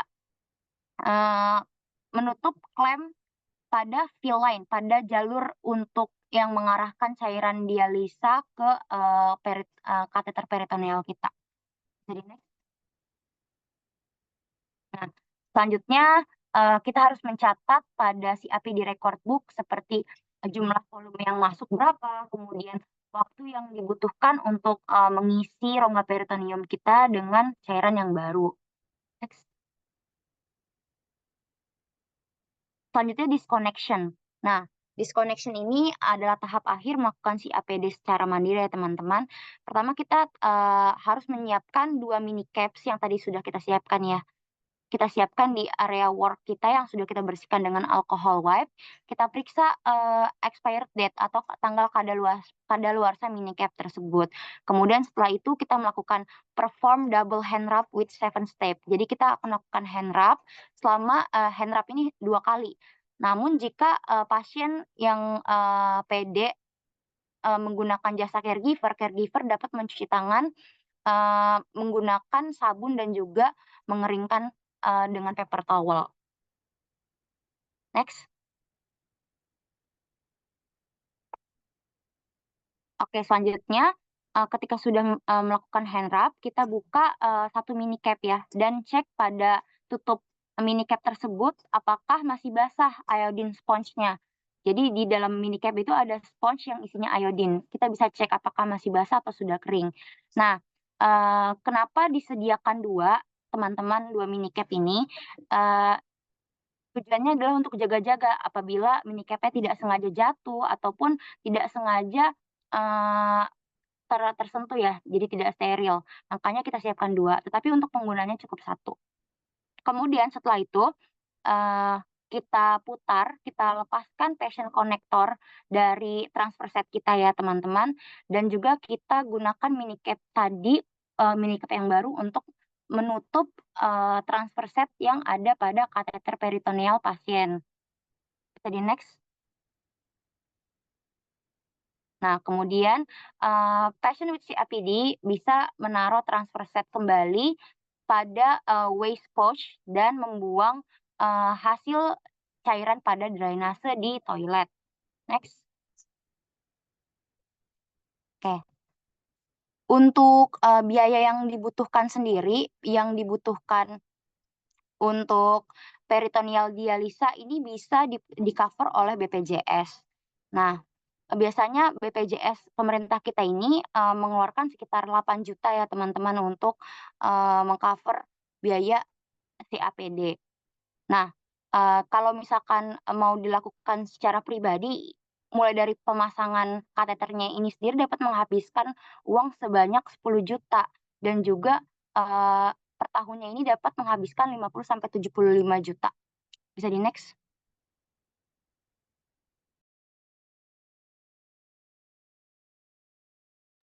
Nah, lalu gimana sih caranya jika pasien dengan GGK ini ingin menggunakan CAPD dengan di-cover BPJS? Pertama, harus ada pendaftaran dan verifikasi. Pasiennya ini harus terdaftar sebagai peserta BPJS Kesehatan.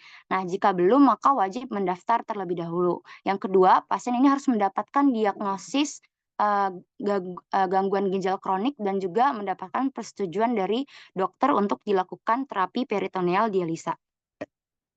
Kemudian selanjutnya adalah mengajukan rujukan. Nah, biasanya yang mengajukan rujukan ini adalah dokter ya. Dokter mengajukan rujukan untuk dilakukan CAPD kepada BPJS Kesehatan dan syaratnya adalah harus disetujui oleh BPJS Kesehatan.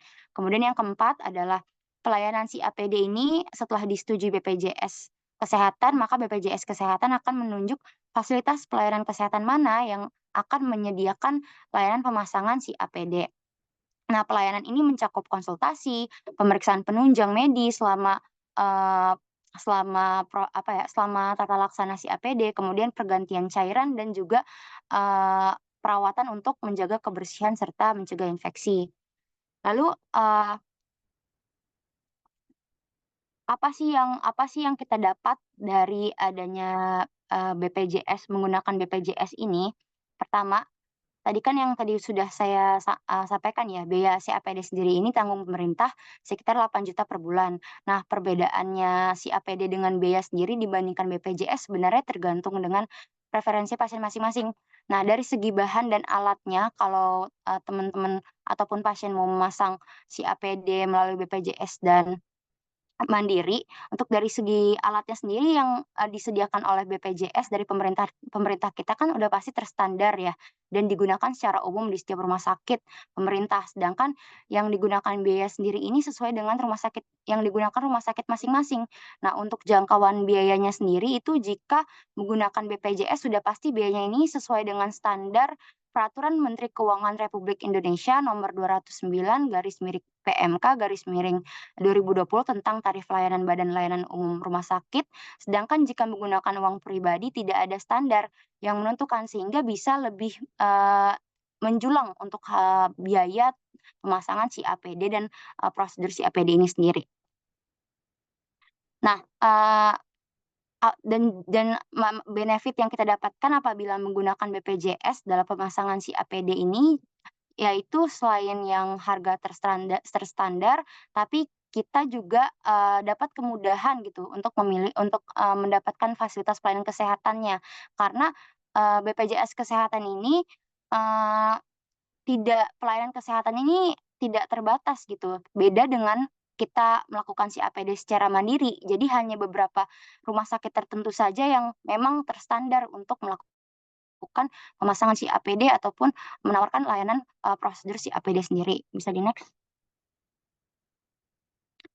So, to sum up, the nurse role in PD.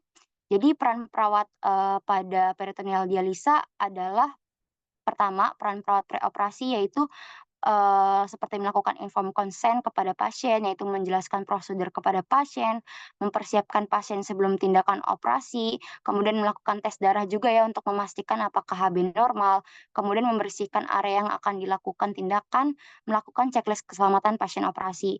Kemudian peran perawat post operasi adalah memastikan agar luka insisi bedah dan jahitan di sekitar selang kateter peritoneal ini dalam keadaan bersih dan memantau apakah ada tanda-tanda infeksi. Kemudian perawat juga perlu mengedukasi bagaimana caranya melakukan peritoneal dialisa secara mandiri di rumah.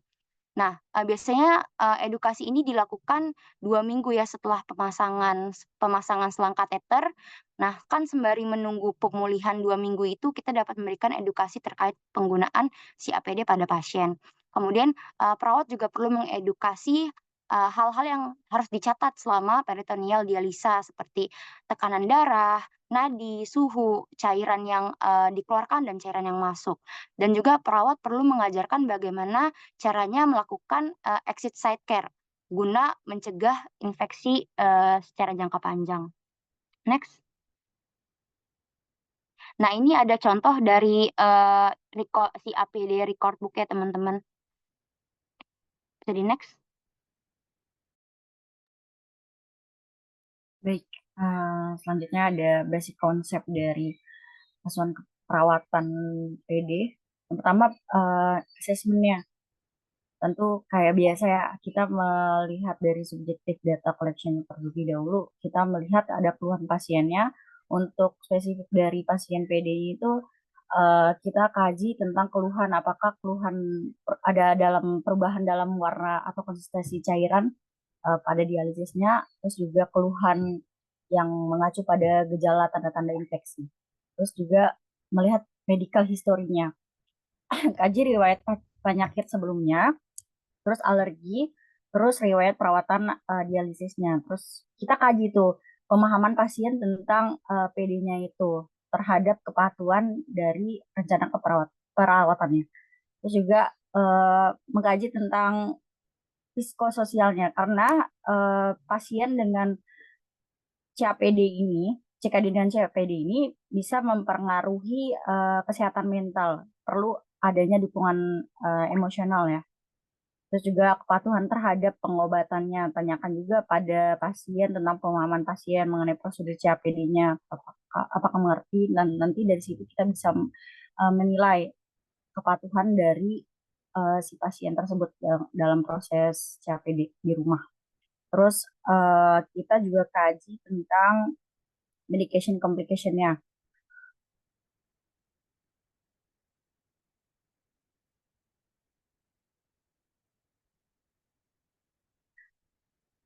Terus next. Untuk pengumpulan data objektif, kita juga kaji tentang pengkajian fisiknya, ada vital sign-nya. Terus juga pasien dengan CKD ini kan perlu pemantauan dari berat badannya. Berat badannya gimana setiap harinya, karena perubahan dari berat badan itu bisa menunjukkan perubahan dari volume cairan tubuhnya. Terus juga pemeriksaan sistem kardiovaskuler. adanya edema, periksa adanya edema, terus juga jugular venous distensionnya, terus juga suara jantung yang abnormal. Terus juga di kaji respiratory examination-nya, evaluasi adanya kesulitan bernafas, bunyi nafas tambahan, atau tanda-tanda adanya infeksi paru. Kemudian yang paling penting adalah kita mengkaji CAPD catheter assessment. Perlu menginfeksi meninspeksi dari exit site dan tunnel si CAPD ya. Periksa itu ada area di daerah kateter CAPD-nya itu tanda-tanda infeksi atau tidak, terus juga perawatan kateternya ada kebocoran atau tidak. Terus juga penting sekali dicatat dan dilaporkan jika ada masalah. Ini ada contoh dari pengkajiannya ya. Pengkajian exit site dan pengkajian panel. Next.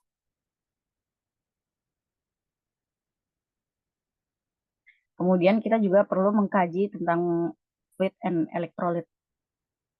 Balance cairan dari si pasiennya itu dari monitor asupan pengeluaran cairannya, termasuk volume dializat yang digunakan dan dikembalikan. Perlu juga mencatat setiap perubahan dari si cairan tersebut ya. Terus juga keseimbangan elektrolitnya. Periksa hasil dari tes laboratoriumnya seperti natrium, kalium, kalsium. Kemudian ada pengkajian fungsi ginjal dan lab monitor kadar ureanya, kreatinin, albumin dalam darah untuk mengevaluasi efektivitas dari dialisis. Terus juga perlu pemeriksaan dari cairan dialisisnya, dari warnanya, warna dan kejernihan dari cairan dialisis yang dikeluarkan. Kalau misalnya ada cairannya itu ada keruhan atau berdarah, bisa menandakan adanya infeksi atau komplikasi pada proses prosedur CAPD-nya.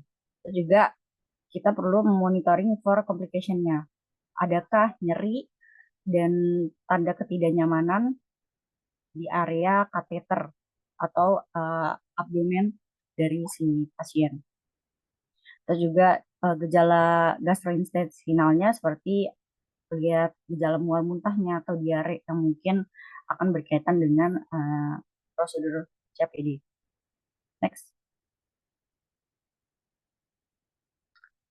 Ya, untuk pasien dengan pasien CKD dengan PD ini biasanya ditemukan masalah keperawatan seperti defisit nutrisi yang berhubungan dengan gangguan gastrointestinal akibat uremianya. Ditandai dengan keluhan anoreksi atau mual. Anoreksi dan mual. Kemudian ada masalah perawatan yang kedua, hipervolemi, yang berhubungan dengan gangguan mekanisme regulasi ginjal, ditandai dengan edema pada ekstremitas. Terus juga intake lebih banyak dari output. Terus yang ketiga biasanya ditemukan hipertermi yang berhubungan dengan infeksi pada area exit site. Terus juga kesiapan ya. Ada masalah kesiapan peningkatan manajemen kesehatan berhubungan dengan keinginan untuk melakukan CAPD. Juga yang terakhir ada resiko infeksi berhubungan dengan kontaminasi dari kateter selama pemasangan. Next. Untuk persingkat waktu, jadi saya bacakan tindakan keperawatannya saja ya. Dari intervensi yang pertama ada dari diagnosa defisit nutrisi, itu tindakan perawatannya dengan manajemen nutrisi. Terus yang hipervolemi, manajemen hipervoleminya. Yang hipertermi, manajemen hipertermi. Nanti teman-teman bisa baca di makalah ya. Terus yang keempat itu ada kesiapan manajemen kesehatan. Tindakan perawatannya itu health education. Yang kelima, resiko infeksi, intervensinya itu pencegahan infeksi, maaf.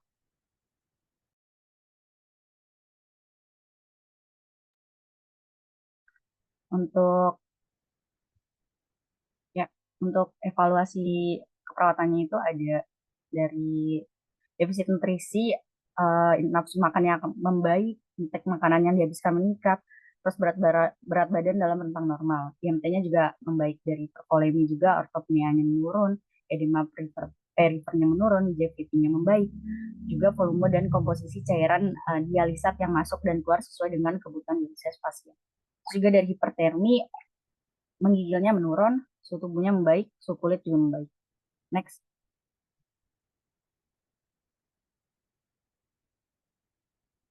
Untuk kesiapan peningkatan manajemen tindakan Pak, PPD.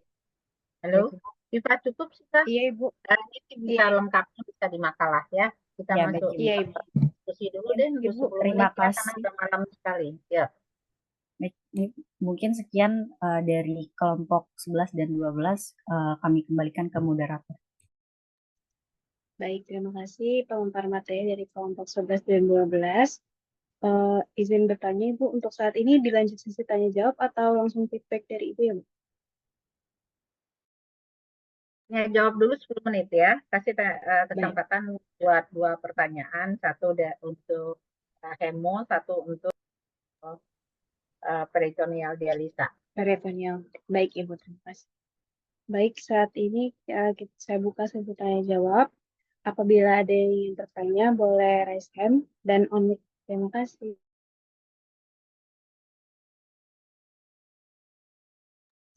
Oke, di sini sudah ada Bismil yang raise hand. Bismil boleh ajukan pertanyaan. Okay, thanks moderator for kesempatannya. I have a question to a group who has explained about hemodialysis, and you guys mentioned about contraindication like high blood pressure and fever and ATC. And what happens if a patient needs immediate dialysis or is on emergency situation, very emergency, but he has a high blood pressure and fever too, or ATC that you mentioned before? Should the procedure be continued with accept always, or should the procedure be continued with modified the dialysis methods, or should it be postponed? Maybe if we postpone, the patient get her end of life or ATC. So can you explain more to me? Thank you.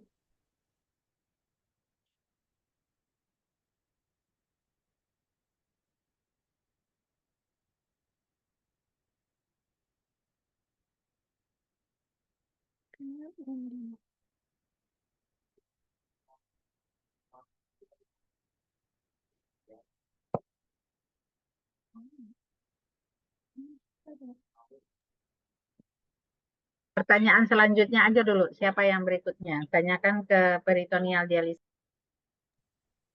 Oke, baik Ibu. Baik, untuk pertanyaan selanjutnya untuk materi CAPD, apakah ada yang ingin bertanya? Boleh raise hand ya.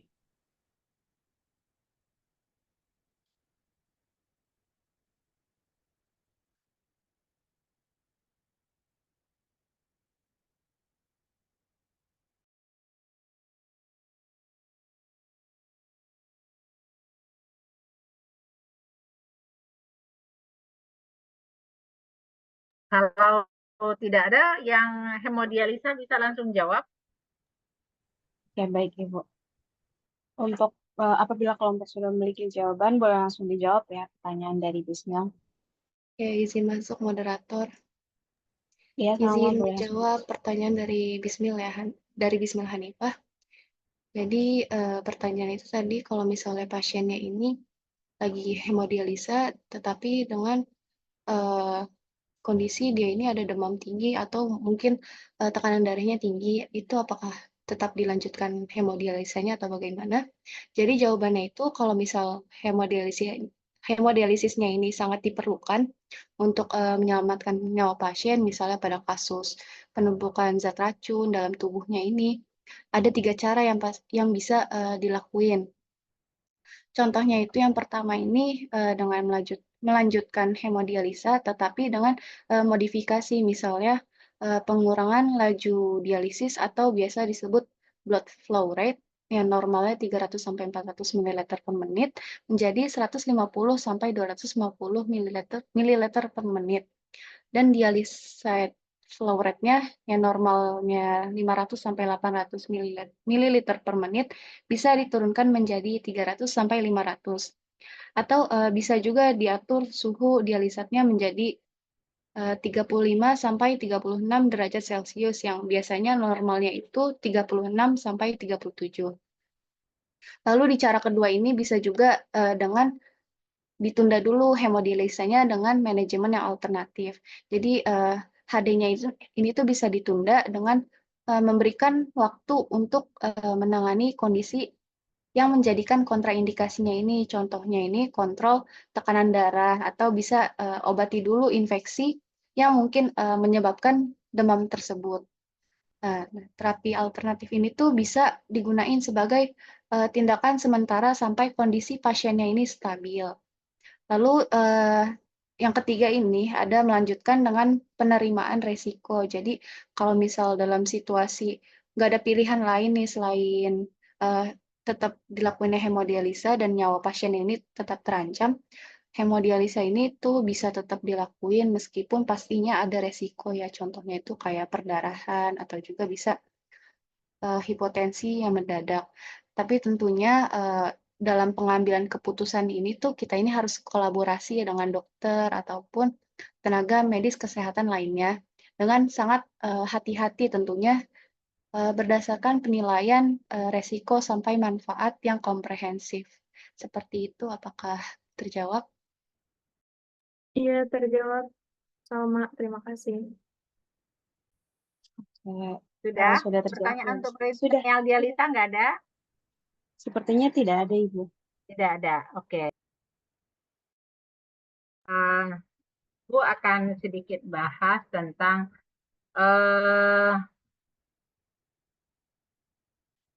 prinsip-prinsip yang harus diperhatikan pada pasien dengan peritoneal dialisa ya. Seperti yang sudah disampaikan oleh kelompok peritoneal dialisa, ini pelaksanaannya sendiri. Pelaksanaannya mandiri dilakukan oleh pasien sendiri. Tentunya pasien yang melaksanakan peritoneal dialisa banyak persyaratan yang harus dipenuhi sebelum mengizinkan dia, menganjurkan dia melakukan peritoneal dialisa. Seperti yang disampaikan oleh kelompok tadi. Namun tidak tereksekusi kelompok menyampaikan ada tools loh yang biasanya digunakan untuk menyeleksi pasien-pasien dengan gagal ginjal yang harus dicuci darah, apakah dia cocok untuk peritoneal dialisa atau dengan hemodialisa. Itu ada checklist atau screeningnya. Nah, baik kedua kelompok ini belum membahas tadi. Jadi Ibu minta tolong untuk kelompok peritoneal dialisa, kamu eksplisit menjelaskan ini loh syarat-syarat pasien yang bisa dilakukan peritoneal dialisa. Nah, itu harus ada di checklistnya. Nah, terus kemudian untuk kelompok peritoneal dialisa, tadi kan menampilkan video ya. Nah, video yang ditampilkan tadi kan suaranya diisi oleh presentan. Jadi nanti dalam SOP yang dibuat itu sesuai dengan video tadi. Ya, SOP terus kasih gambar, Anda screenshot gambar di video itu, masukkan ke SOP Anda, jelaskan seperti yang dijelaskan tadi. Paham ya kelompok peritoneal dialisa? Karena teman Anda akan menggunakan itu untuk praktikum di lab nanti. Begitu ya? Paham ya? Siapa tadi? Siva ya? Halo, Siva? Iya, Ibu, Siva dengan Salwa, Ibu. Siva dengan Salwa, Ibu. Oke, Siva dan Salwa. Yang peritoneal Siva dan Salwa ya? Iya, Ibu. Oke. Nah, terus kemudian prinsip-prinsip yang harus diperhatikan betul pada saat pasien melakukan peritoneal dialisa adalah masalah kebersihan dan sterilitas.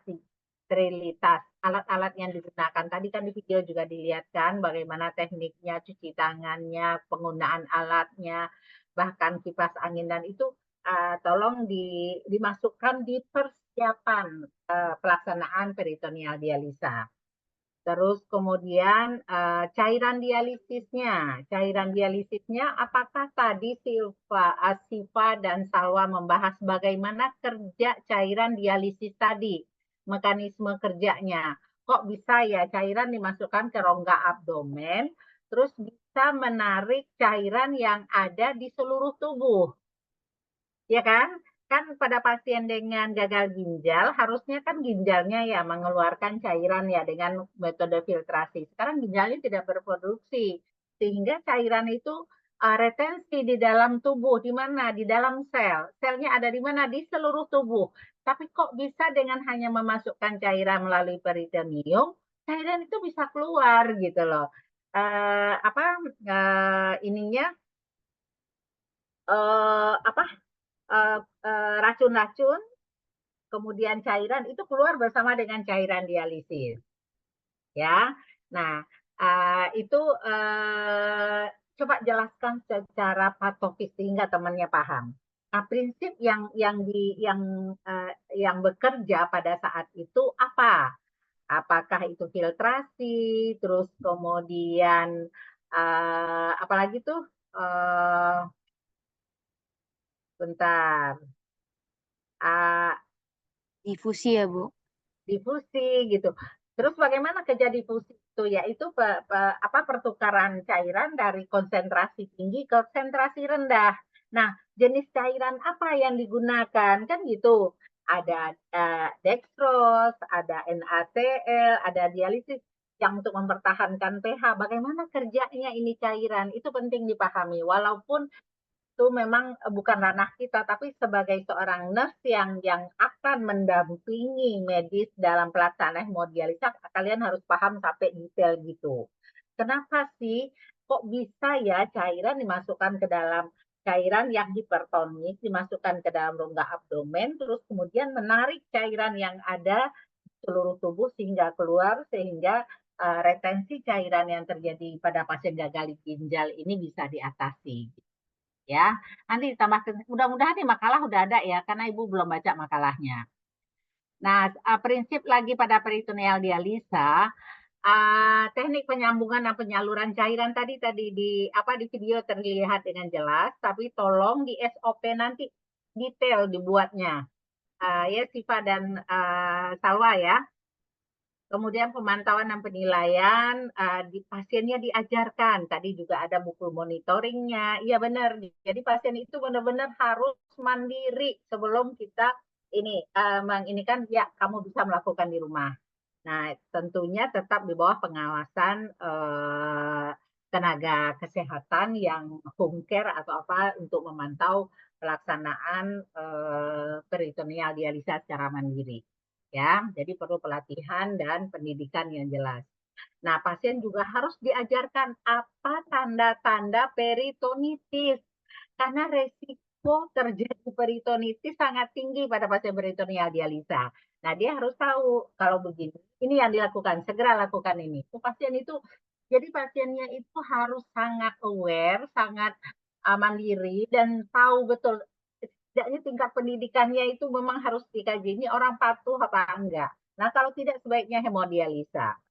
Nah, mungkin itulah yang menjadi alasan kenapa peritoneal dialisa itu jarang dilakukan di Indonesia. Karena karakteristik orang Indonesia gitu ya, seperti Anda ketahui.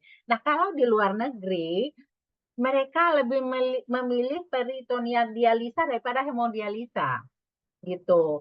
Karena dari latar belakang pendidikan, kondisi kesehatan, kepatuhan, di luar itu lebih bisa mengajarkan pasien daripada orang Indonesia yang memang agak sulit untuk dilakukan ini. Padahal resikonya lebih rendah loh ini dibanding dengan hemodialisa. Itu ya. Terus prinsip-prinsip pada hemodialisa tadi sudah, pemeriksaan awal pasien itu penting sekali, tadi juga ditanyakan. Kalau pasiennya anemi, kalau pasiennya hipertensi, ada persyaratannya. Jadi sebelum pasien dilakukan hemodialisa itu pasti langsung dicek dulu nih bisa nggak. Kalau kadar uriumnya sekian, ininya sekian, kan ada hitung-hitungannya tadi ya. Nah, nanti akhirnya nanti akan memberikan keputusan apakah si pasien harus hemodialisa 3 kali seminggu, sekali seminggu, atau 2 kali seminggu. Itu berdasarkan hasil perhitungan tadi. Gitu. Ya. Nah, yang hemodialisa perlu Ibu sampaikan. Kalian kemungkinannya hanya kecil untuk bisa dinas di ruang hemodialisa. Dulu kita masih punya akses praktek STR itu di RSCM atau di rumah sakit lain, yaitu salah satunya ruang hemodialisa. Nah, sekarang yang bisa masuk ke ruang ke RSCM hanya mahasiswa profesi nurse. Sedangkan Anda dinasnya nanti ya di rumah sakit RSUD, paling ini Persahabatan atau Fatmawati, dan itu kecil kemungkinan untuk bisa masuk ke ruang hemodialisa.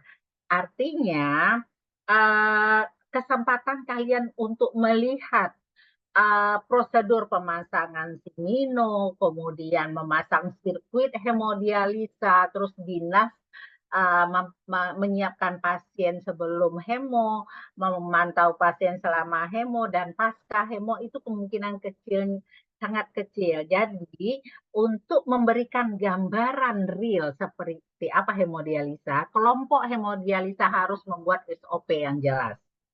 Apa peran perawat sebelum dilakukan hemodialisa, apa yang harus diukur, apa yang harus disiapkan, sirkuit itu seperti apa, jadi SOP kamu itu jelas. Jadi temannya dengan membaca SOP itu seolah melihat gambaran, oh seperti ini hemodialisa. Paham ya kelompok ya?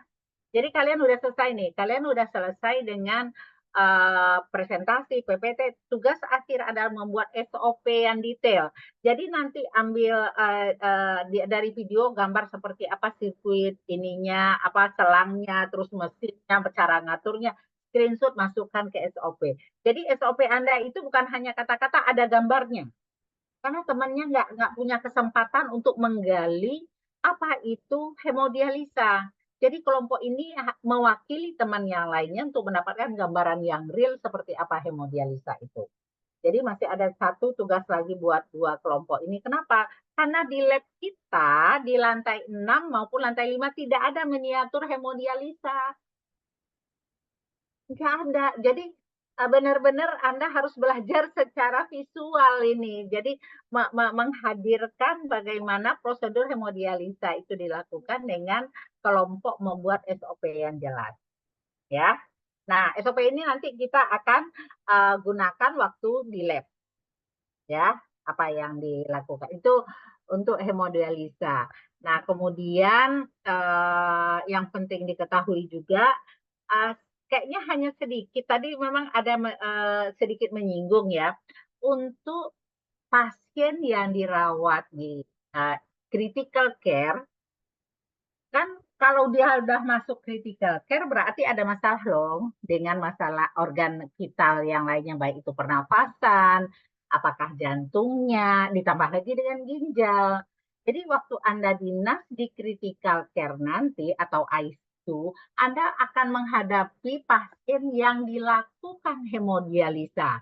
Tapi hemodialisa itu tidak seperti hemodialisa pada pasien rawat inap. Hemodialisanya itu agak lama, continuous, bisa berjam-jam. Kenapa? Karena kalau dilakukan dengan sistem yang cepat, itu organnya tidak kuat. Jadi di ruang ICU itu biasanya ada pojok satu khusus untuk pasien yang dilakukan hemodialisa. Jadi kondisi pasiennya selain gagal ginjal juga ada masalah organ-organ lainnya. Dan tapi itu tidak banyak, ya. Jadi kenapa Ibu minta pada kelompok ini memberikan gambaran yang sedetailnya bagaimana persiapan pasien hemo, perawatan selama hemodialisa, dan perawatan pasca hemodialisa. Karena baik di lab maupun di lapangan nanti kesempatan untuk melihat pasiennya agak kecil. Ya. Nah, prinsip setelah hemodialisa apa yang harus dipantau, terus edukasi dan konseling pada pasien apa yang harus diberikan, gitu ya. Oke, nah mungkin untuk kelompok peritoneal dialisa, tolong ditambahkan mekanisme kerja cairan pada peritoneal dialisa. Ya, Salwa, Silva. Siva? Ibu rasa cukup Baik, Ibu. itu. Ada pertanyaan? Halo? Sepertinya Halo? sudah cukup, Ibu. Udah tidur ya? Oke, nggak apa-apa. Saya ditinggal tidur kayaknya ya. Oke, nanti ini Ibu kasih juga sedikit tambahan materi. Nanti Ibu WA aja ke yang terakhir WA ke Ibu. Ini siapa nanti Ibu kasih ya. Baik, Ibu. Oke, udah diambil ininya, Sudah SS-nya. screenshot, Ibu. Screenshotnya Oke. sudah. Nah, udah. Oke, kalau demikian Ibu rasa cukup. Assalamualaikum warahmatullahi wabarakatuh. Gini, Waalaikumsalam. sebelum kalian bubar, tolong untuk kelompok peritoneal dan dan hemo, ini Ibu pesan betul. Jadi waktu di lab nanti jangan sampai Anda tidak bawa SOP. Sebaiknya SOP-nya dikonsulkan dulu ke Ibu ya. Ya, sebelum praktikum. Jadwal praktikum kapan? Minggu bulan September, Ibu. Oke, berarti udah dekat ya. Oke, silakan. Dengan demikian kita akhiri pertemuan hari ini. Wassalamualaikum warahmatullahi wabarakatuh. Selamat istirahat. Waalaikumsalam. Waalaikumsalam. Waalaikumsalam. Terima kasih banyak, Ibu.